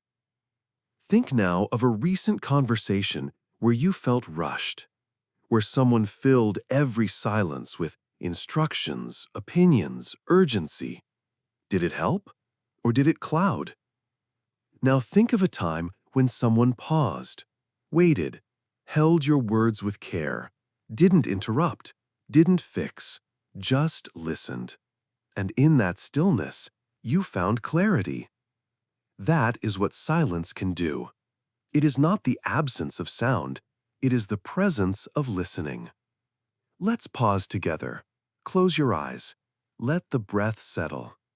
Now, don't think, don't try, just listen. Let the silence between my words become your teacher. Let it stretch, let it echo, let it soften the tight places inside you. Because silence has a shape, a texture, a rhythm. It is not blank, it is generous. And in its generosity, you become wise. Zen strategy does not begin with a plan. It begins with presence. Before you speak, you listen. Before you move, you feel. Before you decide, you sit. Because in that pause, you gather more than data. You gather alignment. And when you act from alignment, your solutions carry depth. They don't just fix the problem, they transform the space. This is what great innovators do, even if they don't call it Zen. They step back. They walk away. They sit in stillness long enough to ask the right question instead of rushing toward the wrong answer. Steve Jobs was known for long walks. Einstein would sit in silence for hours, hands still, mind open. They weren't being lazy. They were practicing silence as strategy. They knew what you now know, that silence is not a lack of action. It is a refinement of action. It clears the fog before you make your move. Let's try this together. Bring to mind a choice you're facing, something you haven't resolved. Now, down the need to decide right now. Instead, ask, what does the silence around this problem say? Let the question rest. Don't reach for the answer. Just breathe. And in that breathing, notice what arises, a feeling, a word, or just more quiet. All are welcome, because the wisdom is not in the noise, it's in the waiting.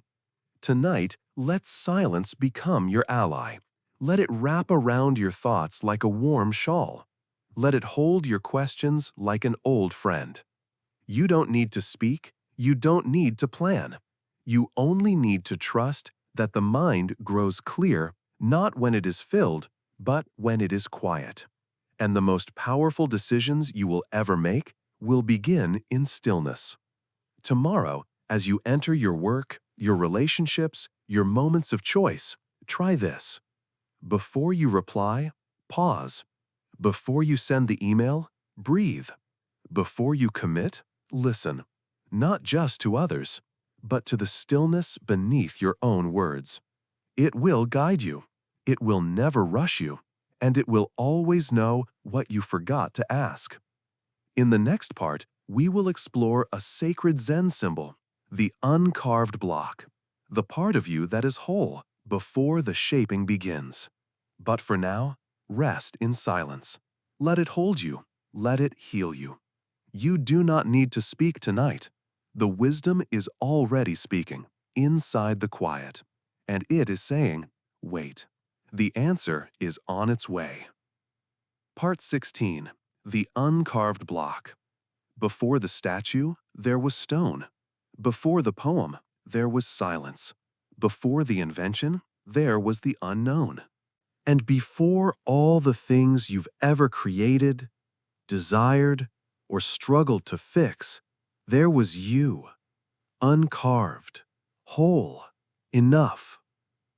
Zen and Taoist teachings speak of the uncarved block, a metaphor for our original nature. Before names, before roles, before polishing, proving, performing. Just raw presence, just being. And tonight, you are invited to return there. Not to become less, but to remember more. The world teaches us to shape ourselves, to cut away what doesn't fit, to refine our edges, to become useful, polished, impressive. But Zen asks a different question. What if your most powerful, not when you're shaped, but when you're whole. What if the solution to your creative block is not more sculpting, but less? What if, deep inside, you already contain the form, the idea, the way, and it only needs space to emerge? Let's begin with a breath, easy, unformed, like wind through a forest. Feel the body soften. Let the day fall away. Let the expectations fall away. Let even the desire to improve dissolve. Now picture this. A block of wood, smooth but uncut. It sits in the center of a quiet room. It holds no symbol, no figure, no function, but you can feel its potential. It hums, it waits. That is you. Before the striving, before the identity, before the shoulds. Not lacking, not broken, just resting in being. There's a story told in the Taoist tradition. A wise man is asked to carve a great bell stand. He agrees, but waits 3 days before even touching his tools. Then 5 more days, then 7. People grow restless, but on the 10th day, he begins, and in one flowing movement carves the entire piece. When asked why he waited so long, he replies, "I had to let go of everything that was not the bell stand. My ideas, my doubts, my effort. Once I was empty, the form revealed itself." This is the lesson of the uncarved block. Your clearest work emerges when you stop trying to control what it should be and let it become what it already is. Think now about your own problem, the thing you've been chiseling at, the thought you've been shaping again and again, trying to make it perfect. What if you stopped? What if you simply held it as it is? Not carved, not named, not judged, just seen, just allowed. That is not passivity. That is sacred restraint. It is the stillness that invites the form to rise from within. Zen teaches us that when we try too hard to define things, we forget how to experience them. A flower does not need a label. A mountain does not need a map. And you do not need a title to be worthy. You do not need a strategy to be wise. You only need to become quiet enough to hear what is already true. Let's sit together now. Close your eyes, breathe gently. Picture yourself as that block of wood, solid, rooted, alive with potential. And now say softly in your heart, "I am whole before I create. I do not need to be shaped to be worthy. I return to my original form." Let the words settle. Let them echo. You are not broken. You are beginning. And beginnings do not need to be brilliant. They only need to be honest. Innovation doesn't start with polish. It starts with pause, with emptiness, with space. The best ideas often come when you're walking, not working. When you're staring at the clouds, not the screen. Because your deepest wisdom is not something you build. It is something you uncover. Like a figure waiting inside the marble. Like a melody sleeping in silence. Like a door already in the wall. You just didn't see it yet. There's a reason Zen monks sweep gardens slowly, arrange flowers with care, walk in silence. It's not about the task. It's about returning to the part of the self that doesn't need to perform, the part that can move without proving, speak without persuading, create without forcing. That is the uncarved block in motion, soft, spontaneous, still full of form, but not yet fixed. Tonight, you are invited to become formless, not lost, but wide, not undone, but whole. Let go of what you were told you must become. Let go of the tools, the titles, the templates. Rest in your own weight, your own presence, your own deep knowing. You do not need to carve yourself into something better. You only need to return to what you've never lost. And when the time is right, you'll act, not with pressure, but with purpose. You'll pick up the brush, or the pen, or the phone, and what flows through you will not come from your ego. It will come from the space you cleared, the silence you trusted, the wholeness you remembered. And it will be enough, more than enough. In the next part, we'll explore what it means to act not from control, but from harmony. We'll call it harmony over control. But for now, let yourself sleep as you are. Not carved, not fixed, not labeled, just held. Like a block of wood with the sun on its surface. Waiting, not with urgency, but with peace. Because sometimes, to be everything you were meant to be, you must return to nothing. Part 17. Harmony over control. You were taught to take control, to plan, to manage, to stay one step ahead of what might go wrong. And in many ways, that skill has helped you. It kept you afloat. It earned you respect. It helped you build something. But there comes a time, often in the quiet, often late at night, when you begin to wonder, is control costing me peace? In Zen, control is not evil, but it is not the ultimate virtue either. Zen prefers something softer, something wiser. It calls it harmony. And tonight, as the sky darkens outside your window and your breath grows slower in your chest, you are invited to make the shift from control to harmony. Let's begin with a breath. Not deep, just honest. Let it come, let it go. Now imagine a river. Not one you control, not one you dam or redirect, but one you move with. You walk beside it, maybe step into it. You feel its pull, its pace, its rhythm. And you begin to move like that too. Not as a master, not as a manager, but as a companion. That is harmony. There's a famous Zen parable. A student asks the master, "How can I control my anger?" The master replies, "Why do you want to control it?" The student says, "Because it's dangerous. It disrupts me." The master says, "Then learn its rhythm. Sit beside it. Let it speak. When you no longer fear it, you won't need to control it." The student, confused, says, "But I thought Zen was about discipline." The master smiles. Discipline is not control. It is listening deeply.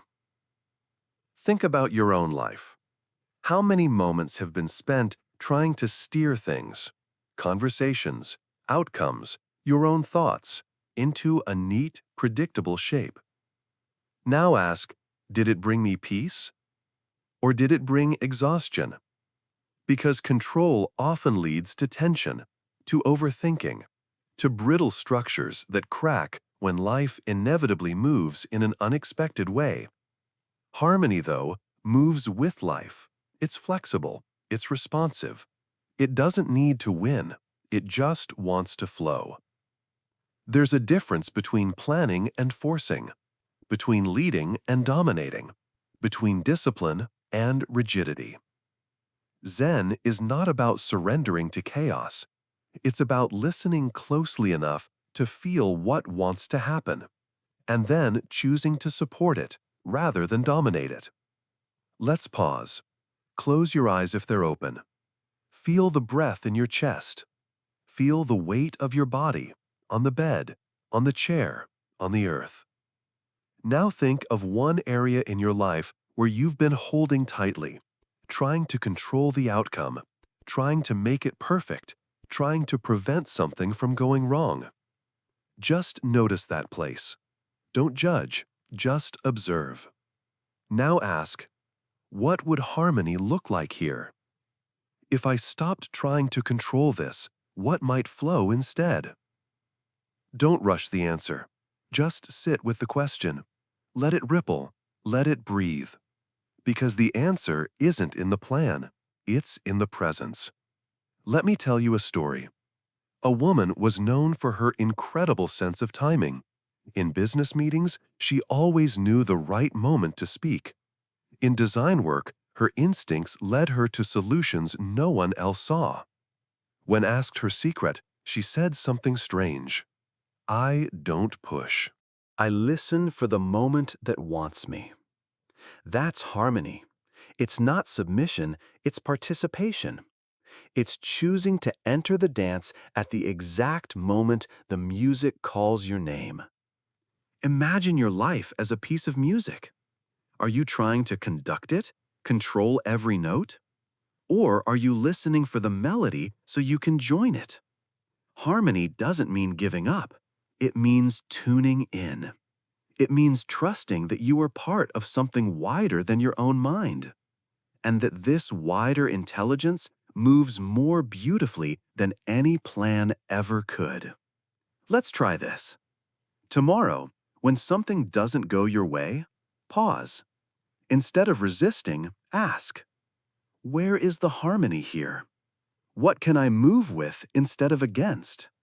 You may be surprised at how fast things begin to shift. Not because you controlled them, but because you allowed them to breathe. And you stopped fighting what didn't need to be fought. You are not here to control every moment. You are here to participate in a deeper rhythm.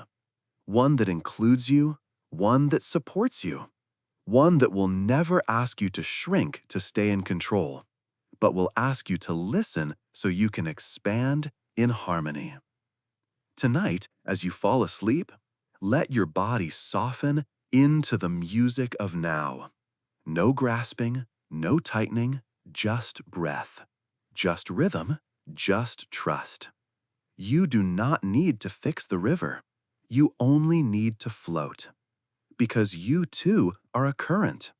And when you let go of the need to direct the flow, you begin to feel carried by something older, wiser, kinder. And that is enough.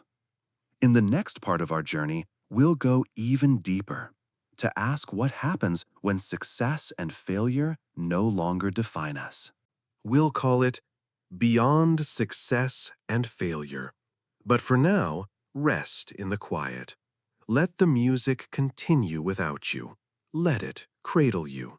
And when you wake, may you move not from fear, but from harmony.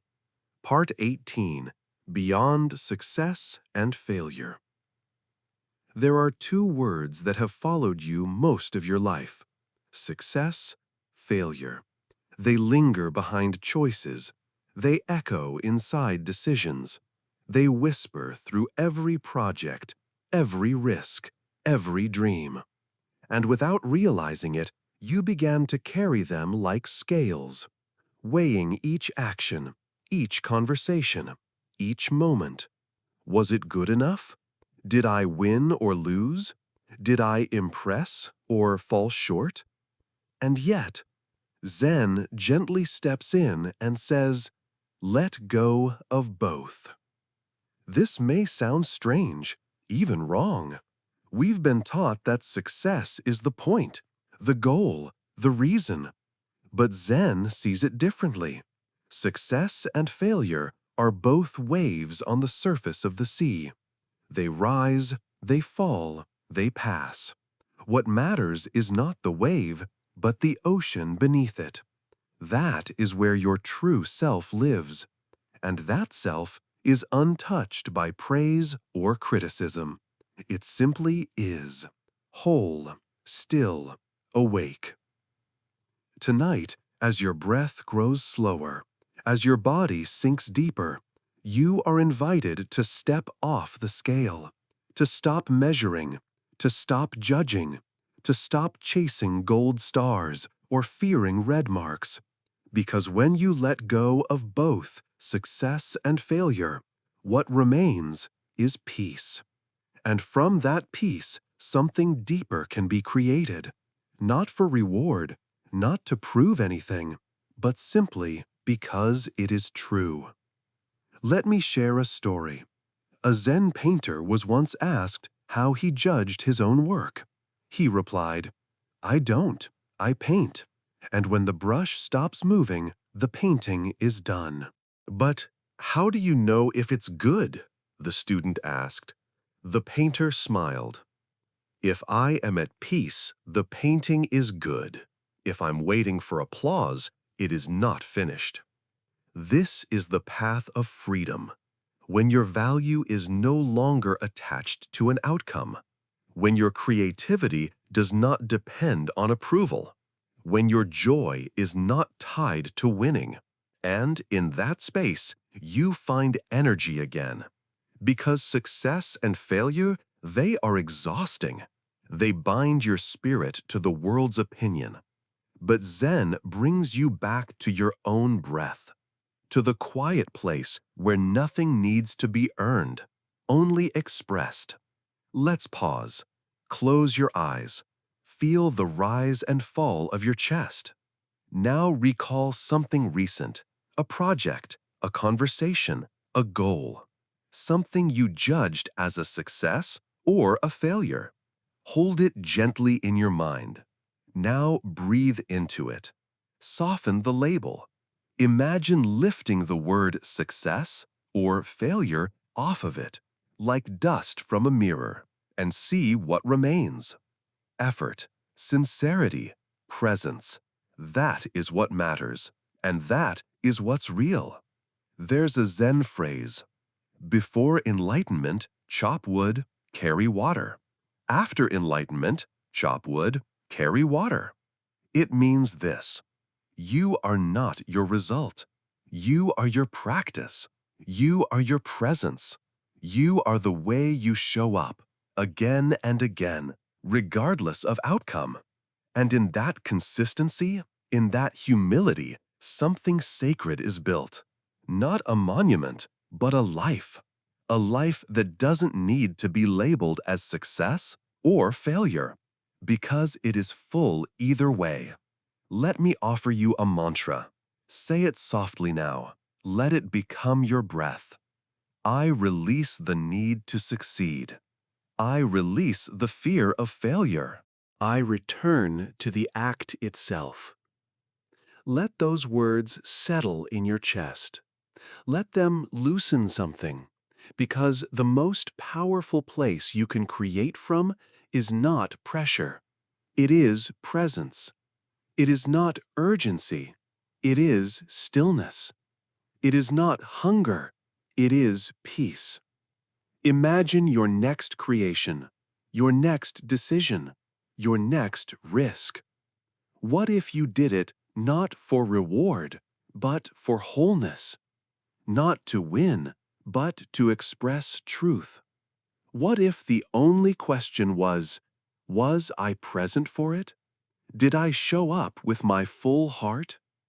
Because the world does not need more perfection. It needs more sincerity, more stillness, more people who are no longer running from the fear of being not enough. Zen doesn't make you passive. It makes you free. Free to try. Free to fall. Free to begin again. Because when you are no longer obsessed with success, you begin to act from a deeper place, a place where real change happens, where true art lives, where joy returns, not as a reward, but as a companion. Tonight, as you drift to sleep, feel this freedom wash over you. You don't need to win tomorrow. You don't need to impress anyone. You don't need to make up for anything. You just need to show up with breath, with intention, with care. And that will be enough, because you already are. In the next part of our journey, we will return to the image of the garden path, the way Zen teaches us to take each small step with purpose, grace, and peace. We'll call it the garden path. But for now, sleep beneath the stars of your own enoughness. Let the voices that measure fall silent. And let your soul stretch out into the wide, warm space where nothing has to be earned, only lived. Part 19. The Garden Path. Imagine it now, a winding path through a quiet garden. Pebbles crunch softly beneath your feet, each stone placed by hand, each curve inviting you not to hurry, but to notice, to pause, to listen. You are not in a race. You are not being watched. There is no prize waiting at the end of this path. There is only the walk itself, and it is enough. This is the way of Zen. It does not offer shortcuts. It does not demand that you leap or sprint. Zen asks that you walk slowly, present to the scent of pine, the sound of wind in leaves, the rhythm of your own breath as it joins the rhythm of all things. Because life, like this path, is not a means to an end. It is the end. It is the garden. And each step, each decision, each moment of stillness or creation is a step on the path that already belongs to you. We often forget that. We get pulled into deadlines, expectations, comparisons. We try to rush. We try to perfect.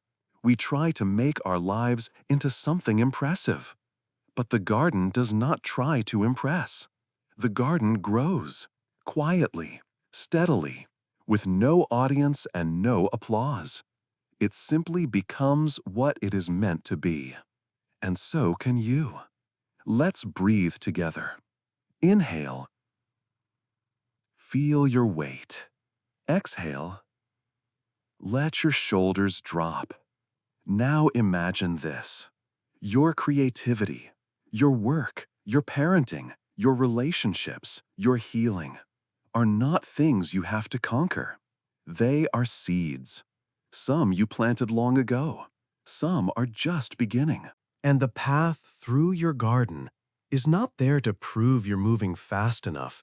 It's there so you can tend, so you can notice what's blooming, so you can water what's thirsty, so you can sit beside something broken and wait with it, without needing to fix, without needing to rush, without needing to judge your pace. There's a story in Zen about a monk who swept the same patch of ground every morning for years. When asked why, he said, "Because each day the leaves fall differently." The garden changes, you change, so the path must be walked again, each time with fresh eyes, each time with different hands, each time with a beginner's mind. That is not inefficiency. That is care. That is love. Have you loved your own path lately? Or have you criticized it, wished it looked like someone else's, judged it for curving too often, for slowing down, for not arriving at a destination yet? Let me remind you, there is no rush in the garden, no straight lines, only cycles, only seasons, only presence. Pause now. Place your hand over your chest. Feel the quiet pulse of your life, still moving, still soft, still yours. Now ask yourself, what if this moment is the garden? What if the problem is not the slowness of my journey, but my resistance to it? You are not lost. You are on a path meant to be walked slowly, meant to be noticed, meant to be lived. There is something deeply creative about moving slowly, because slowness gives space for new ideas to bloom, for deep solutions to surface, for meaning to arise naturally, like mist from morning grass. Fast minds often repeat, still minds often discover. So don't be afraid to slow down. You are not falling behind. You are aligning. There's another Zen story of a master who stopped in the middle of a teaching to sip his tea for a full minute in silence. The students grew uncomfortable. Finally, one asked, "Why do you pause so long?" The master smiled. "So the meaning can catch up." Maybe that's what you need tonight. Not more ideas, but more pauses. So the meaning can catch up. So your own heart can catch up. So your weary spirit can sit down for a while, beside the flowers, and just be. As you drift into rest tonight, imagine yourself walking slowly down the garden path. Not to get anywhere, not to prove anything, but simply to walk. Each step is sacred. Each breath is enough. Each soft turning of your head toward a new thought, a new possibility, a new truth is part of your practice. You don't need to arrive. You only need to continue. And that is what creativity truly is. Not a destination, not a final product, but a path. Through a garden only you can tend. So tend it with care. Tend it with joy. Tend it with the same reverence you would give a single blossom on a quiet morning no one else will ever see. Because in the end, the path you walk in silence is the one that most transforms you. In the next part of our journey, we'll explore the art of knowing when to pause, not as weakness, but as wisdom. It's called the pause that creates. But for now, rest in your garden. Feel the pebbles beneath your feet dissolve into dreams. Feel the moonlight fall across your path like grace. And sleep, knowing you are already walking exactly where you need to be. Part 20. The Pause That Creates. Have you ever noticed how a piece of music becomes more beautiful because of its silence? Not the notes, but the spaces in between. The breath the piano takes before it falls into the next phrase. The hush that makes the next sound matter. Without the pause, there would be no music, only noise. The same is true of life and of creation. You do not create from movement alone.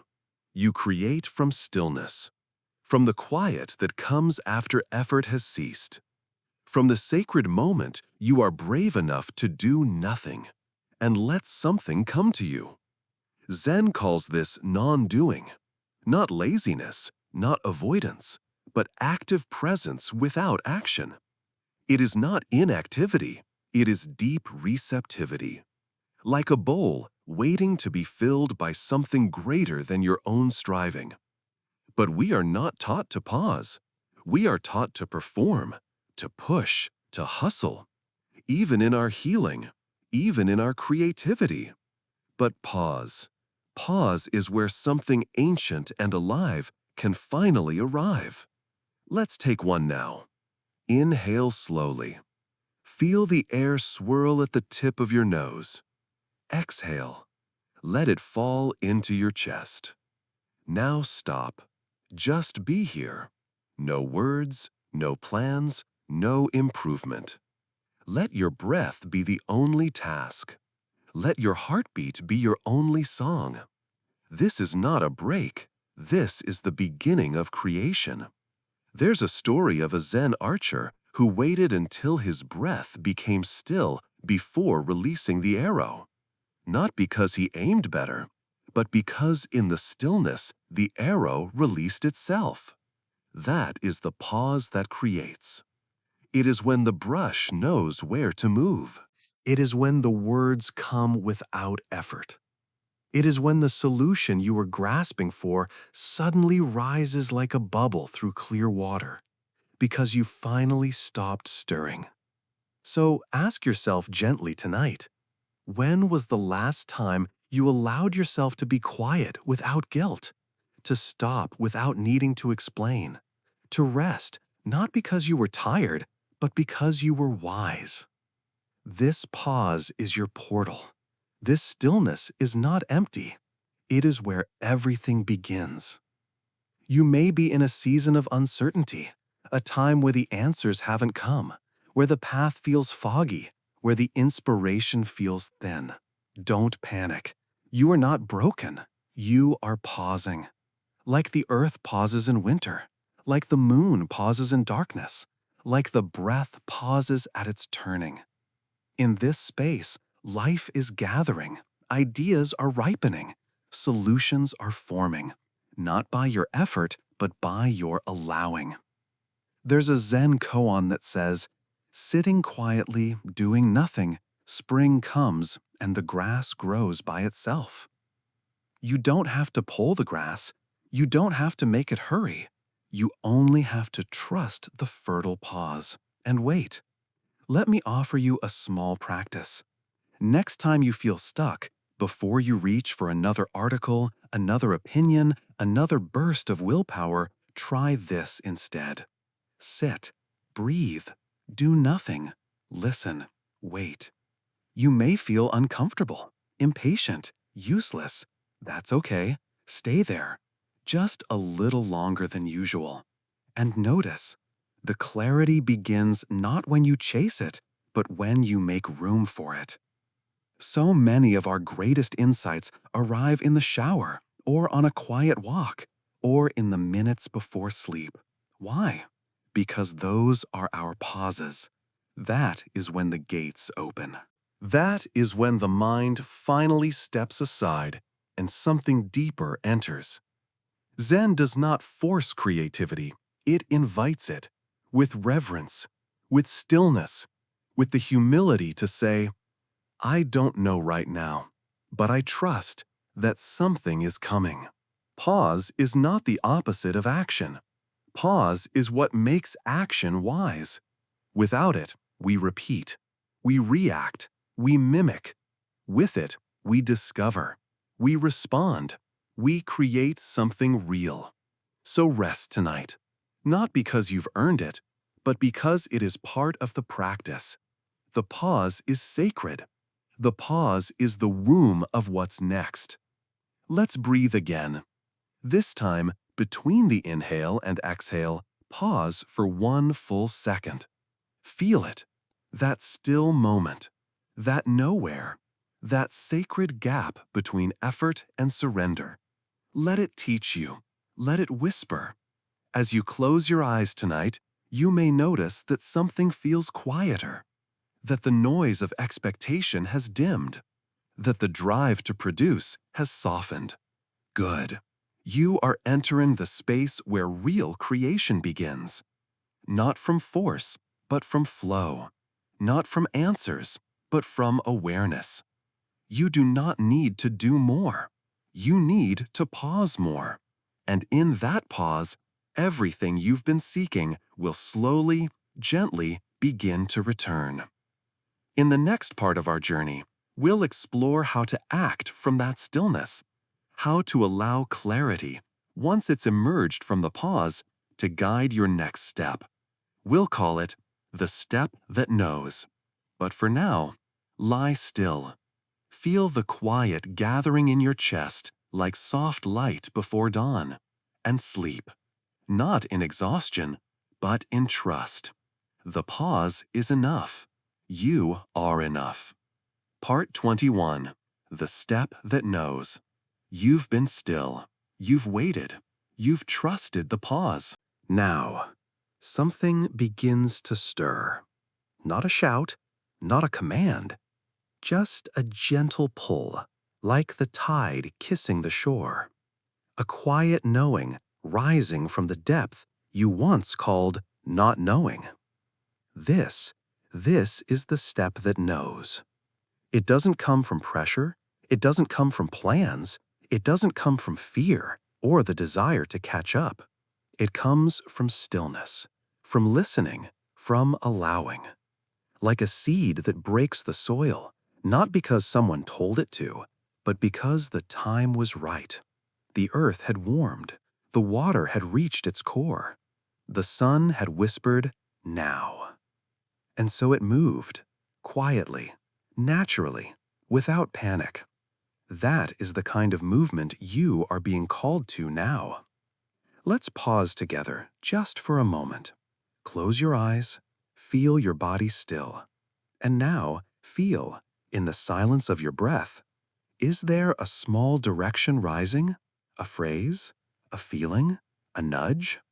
Not a to-do list, not a strategy, just a next step. You may not even know why this step feels right. It may not make perfect sense. It may not look logical to others, but it feels true. That's the step that knows. In Zen, they say, when the mind is clear, the path appears. Not all of it, not 10 years ahead, just the next stone beneath your foot, and that's all you need. The river does not need to see the ocean to keep flowing. It simply trusts the slope. Maybe your step is a phone call. Maybe it's a single brushstroke. Maybe it's resting another day instead of pushing forward. Maybe it's changing direction, or returning to something you abandoned, or letting go of something you swore you'd finish. It doesn't matter what it looks like. What matters is how it feels. True, quiet, certain, in a soft and timeless way. That is wisdom. That is Zen. We spend much of our lives second-guessing our steps, worrying if we've made the right choice, trying to predict what lies ahead. But Zen teaches, the step that knows does not require certainty, only presence. You don't walk into the future, you walk into now. And now reveals the next now, and then the next. That's all. There's a story of a Zen master who was asked by a student, "How do I know if the step I'm taking is right?" The master replied, "When you walk without dragging the past or chasing the future, you are already right. Not perfect, not painless, but aligned. Aligned with your breath, with your moment, with the deep intelligence that lives beneath thought. Think of a heron standing in shallow water, still, alert, unmoving, until the time is right. Then one step, silent, precise, full of purpose, not rushed, not hesitant. That's how life moves when you move from the pause. That's how creativity flows when it's not forced. That's how clarity walks, without fear, without fanfare, without seeking applause. Just one step, right here, right now. Let's try this. Imagine something you've been struggling with, a decision, a project, a relationship, a stuckness. Now, without thinking, place your attention not in your thoughts, but in your body. Ask it gently, what is the next true step? Not 5 steps, not the whole plan, just one movement that feels light, rooted, kind. Now breathe, and let the answer come. No rush, no judgment. This is not magic. This is not intuition as trickery. This is you, learning to listen below the noise. And in that listening, you will begin to recognize a rhythm that belongs to you and no one else. The step that knows does not need validation. It does not need to explain itself. It is not arrogant. It is not uncertain. It is peaceful. And it is enough. Even if it looks small, even if no one else notices, even if it only matters to you, it's enough because it's real. Tonight, as you fall asleep, you may feel something shifting in you, a readiness, a quiet yes. Not to everything, not to everyone, just to the next thing that feels alive, authentic, whole. That's the step that knows. And when you take it, you do not leave safety. You step into alignment. And from that step, the next will come, and the next. And slowly, you will find yourself not building a future, but embodying it. One breath, one pause, one step. In our next part, we'll explore how to sustain this flow, how to keep moving from wisdom even when life grows loud again. It's called the thread of flow. But tonight, as you lie still, let that quiet knowing remain in your heart like a soft lantern. No rush, no forcing, just a gentle readiness. Sleep now, not with questions, but with trust. The next step will come, and you will know. Part 22, The Thread of Flow. There is a moment after the stillness, after the quiet step has begun, when something extraordinary happens. You enter the current. The effort fades. Time dissolves. You are no longer pushing forward. You are being carried. This is the thread of flow. Flow is not something you control. It is something you recognize. It is something you surrender to. It is not speed. It is not busyness. It is alignment. When your breath, your mind, your action, and your purpose begin to hum the same note. When you are no longer separate from what you are doing. You are the doing. Like the dancer who becomes the dance. The writer who disappears into the words. The craftsman who forgets the clock. That is flow. But how do you find it? How do you stay in it when the world pulls at your sleeve? You begin by trusting the rhythm you already know. That quiet hum that started in the pause. That inner compass that directed your first true step. You let it guide you, moment by moment, breath by breath. And as you stay present, not distracted, not rushing, the flow takes shape. It doesn't come all at once. It begins as a thread, thin, delicate, almost invisible, but strong enough to carry you into your next creation. Let me tell you a story. A potter in a Zen village was known for her stillness. She would sit for hours in front of a lump of clay without moving. People thought she was wasting time. But one day, when the silence ripened, she placed her hands on the wheel, and in just a few minutes, she shaped a bowl so perfectly balanced, so alive, that even the wind seemed to hush around it. When asked how she did it, she smiled and said, "I didn't make the bowl. I waited until the bowl was ready to become itself." That is flow. You do not chase flow. You do not wrestle it into being. You prepare the space. You quiet the noise. You stay soft and alert. And then, when it arrives, you stay with it. Like riding a current that asks for your full attention. Not your strain, not your pressure, just your presence. Tonight, ask yourself, where in my life have I felt flow before? When have I lost time because I was so immersed, so connected, so in it that the world faded? What was I doing? What was I becoming? You may find that the answer was not something important by the world standards. Maybe you were painting quietly, or weeding a garden, or holding your grandchild, or writing a letter you never sent. That was flow. The thread was there. Now ask gently, what blocks that flow now? Is it fear? Expectation? Perfectionism? Is it comparison? Is it the noise of a world that tells you to be faster, louder, more?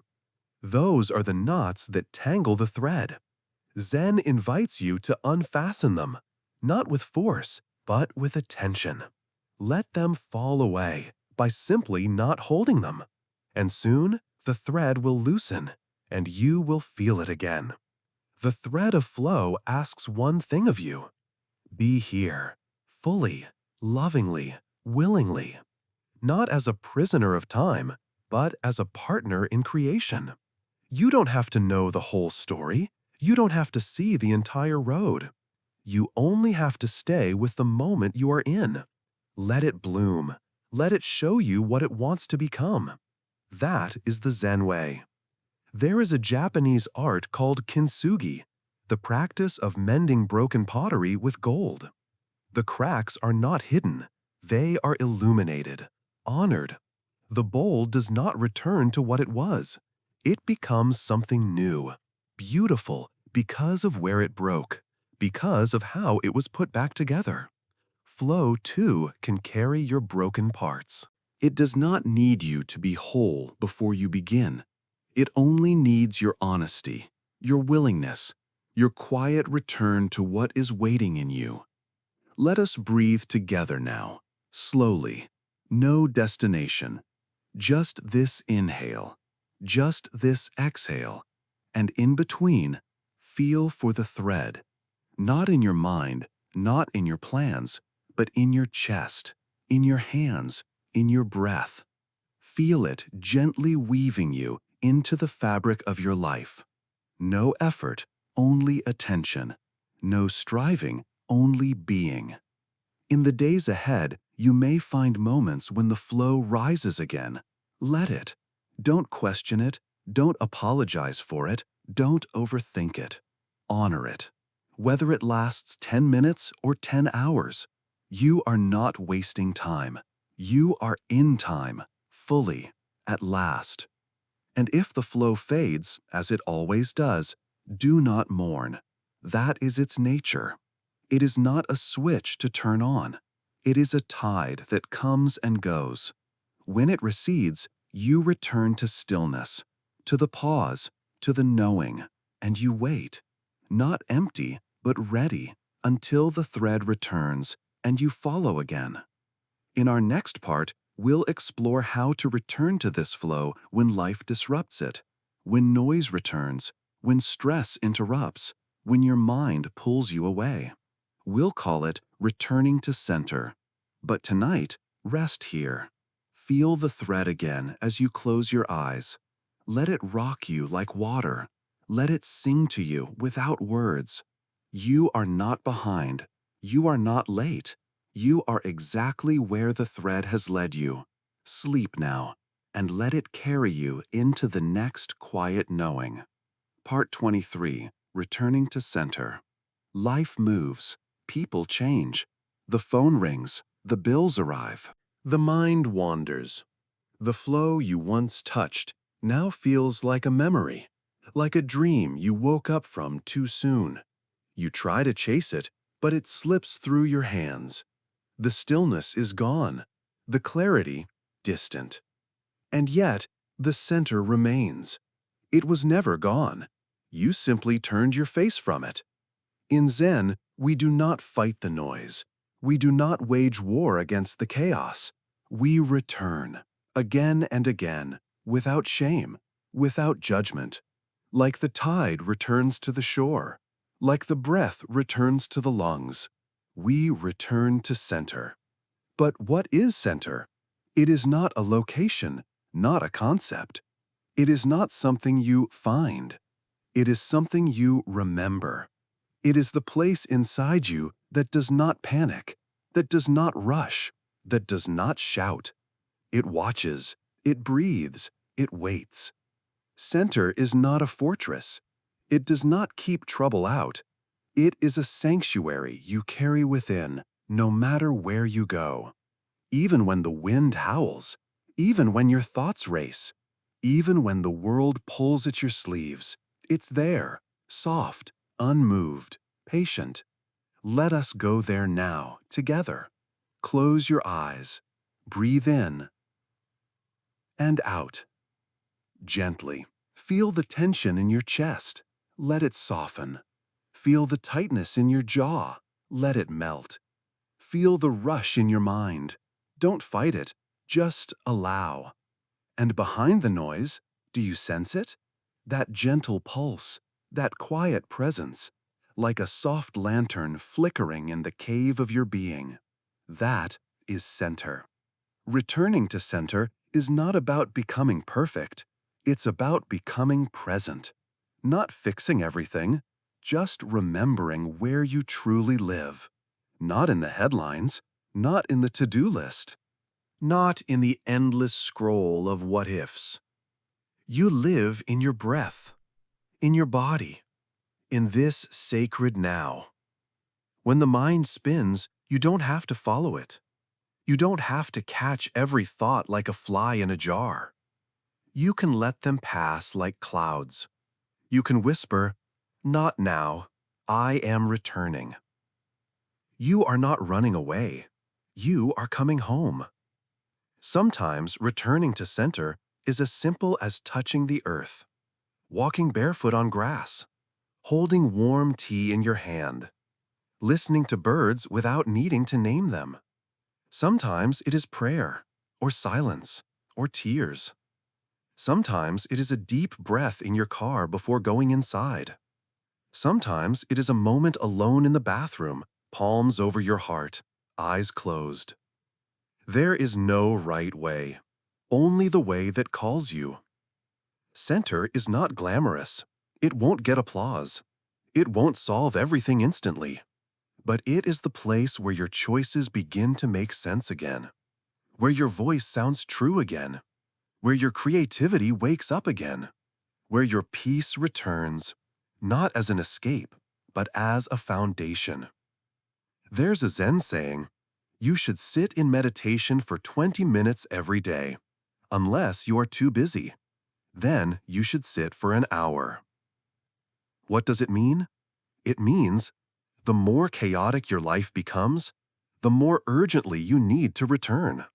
Not because you're broken, but because you're being pulled away from yourself. And you are not meant to live scattered. You are meant to live centered. Tonight, ask yourself gently, where have I been pulled lately? What voices have I been chasing? What noise have I mistaken for truth? What is asking me to return? Don't answer quickly. Don't analyze. Just listen.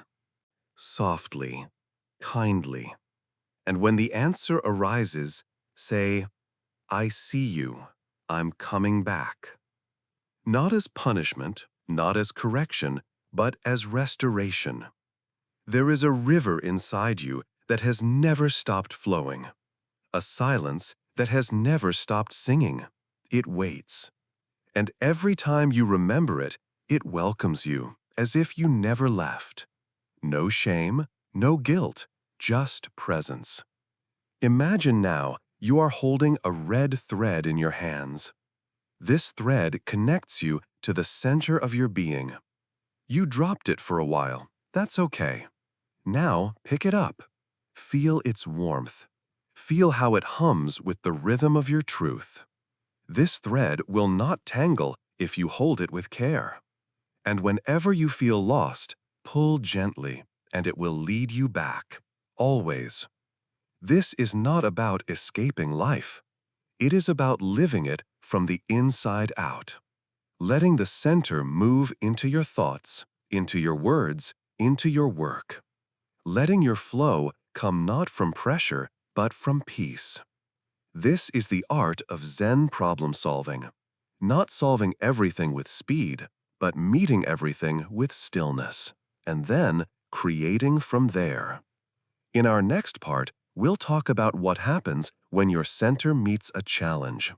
When life confronts you with uncertainty, with conflict, with decision. We'll learn the art of responding, not reacting. But for now, let your body soften. Let your thoughts drift. Let the thread of center wrap around your breath. You are not late. You are not behind. You are simply on your way home. Close your eyes. Let the center hold you as you fall into peaceful sleep. Part 24. Responding, not reacting. There is a pause, so brief, so delicate, that it almost disappears. It lives between the moment something happens and the moment you respond. In that fragile space is where your power lives. Zen teaches us, between stimulus and response, there is freedom. And yet, most of us miss it. Something goes wrong. A word is said, an email arrives, a look is given, and before we can breathe, we are reacting, snapping, withdrawing, defending, explaining. We call it normal. We call it just being human.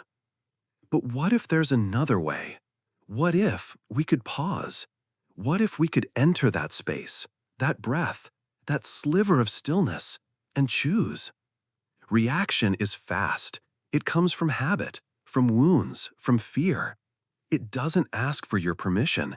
It doesn't wait for your wisdom. It erupts.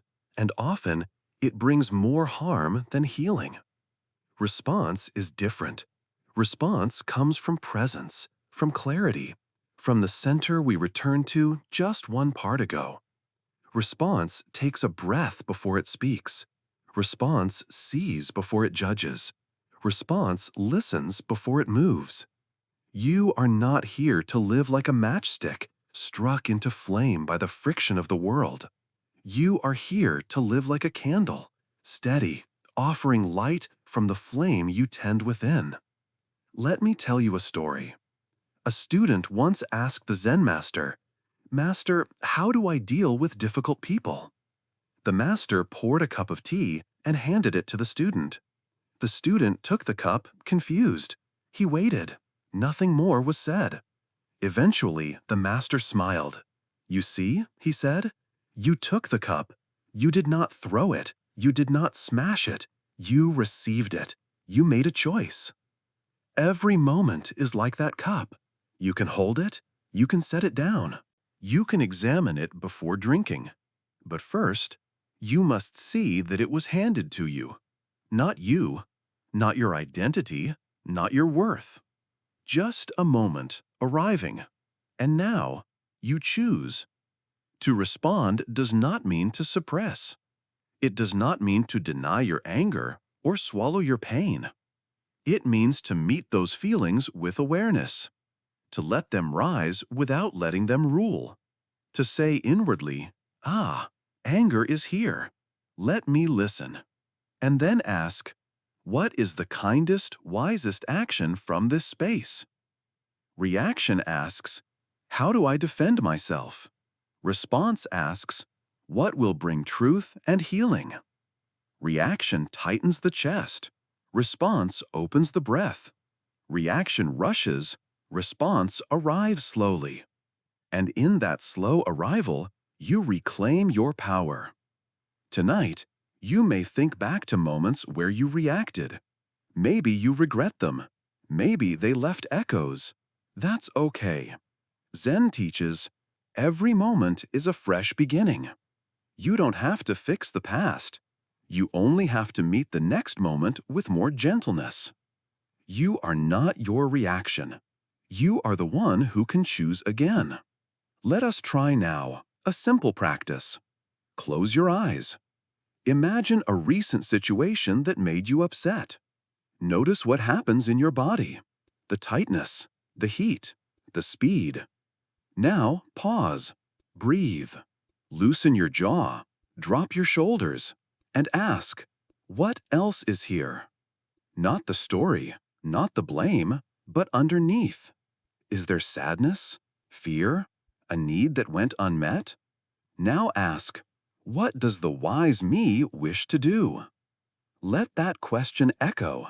No need to rush an answer. This is how we learn to respond. Sometimes the best response is silence.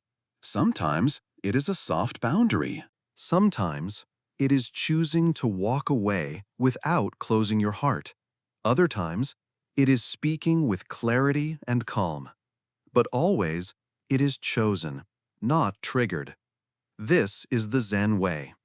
In the old monasteries, monks would carry a bell. If they felt anger rise, they would pause and ring it softly. The sound reminded them, you can choose. You are not your fire. You too can carry an inner bell, a breath, a word, a small gesture that reminds you to return before you speak. This practice is not perfect.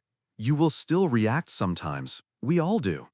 But the more you return, the more natural it becomes. The pause becomes home, and the person you were no longer pulls the strings. You begin to live not from the past, but from the present, from truth, from peace. In the next and final part of this journey, we'll explore what happens when everything falls silent again. When there is no decision to make, no problem to solve, no reaction to resist. Only rest, only return, only being. We'll call it the Zen of doing nothing.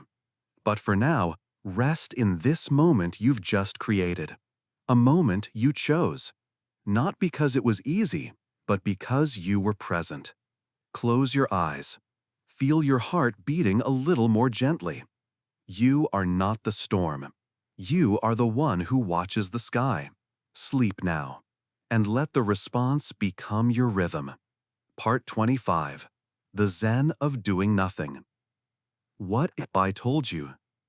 You don't need to fix anything right now. You don't need to solve, or move, or strive. You don't even need to grow.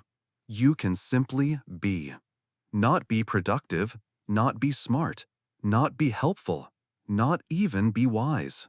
Just be. In our culture, doing nothing is seen as lazy, as useless, as a waste of time. But in Zen, doing nothing is sacred, because nothing is not emptiness, it is spaciousness. It is where insight happens, where the mind softens, where your soul gets a chance to speak. Think of the surface of a lake. When it's stirred, you see only ripples. But when it rests, you see the sky. Doing nothing is letting the lake settle so that truth can reflect back to you. Tonight, we are not here to learn, not here to practice, not even to grow. We are here to let go of trying and allow what has already grown in you to breathe, to settle, to sink in. You've walked through silence. You've played with stillness. You've returned to your center. Now, all that remains is rest. Not escape, not avoidance, just the deep, slow exhale of the soul that no longer needs to perform. So let's do something radical together. Let's do nothing. Let's sit in the soft dark. Let the weight of your body fall. Let your thoughts come and go like wind across tall grass. No agenda, no path, no pressure. You are not behind. You are not unfinished. You are not failing. You are simply tired. And the world has not taught you how to rest. But Zen can. Zen can hold you not because you've done well, but because you are willing to stop fixing, to stop chasing, to stop being anyone for just this moment. Imagine now a field in early morning. Mist rises, nothing stirs, no footsteps, no voices. The world is just beginning to remember itself. That is this moment. You, wrapped in stillness, allowed to exist without requirement.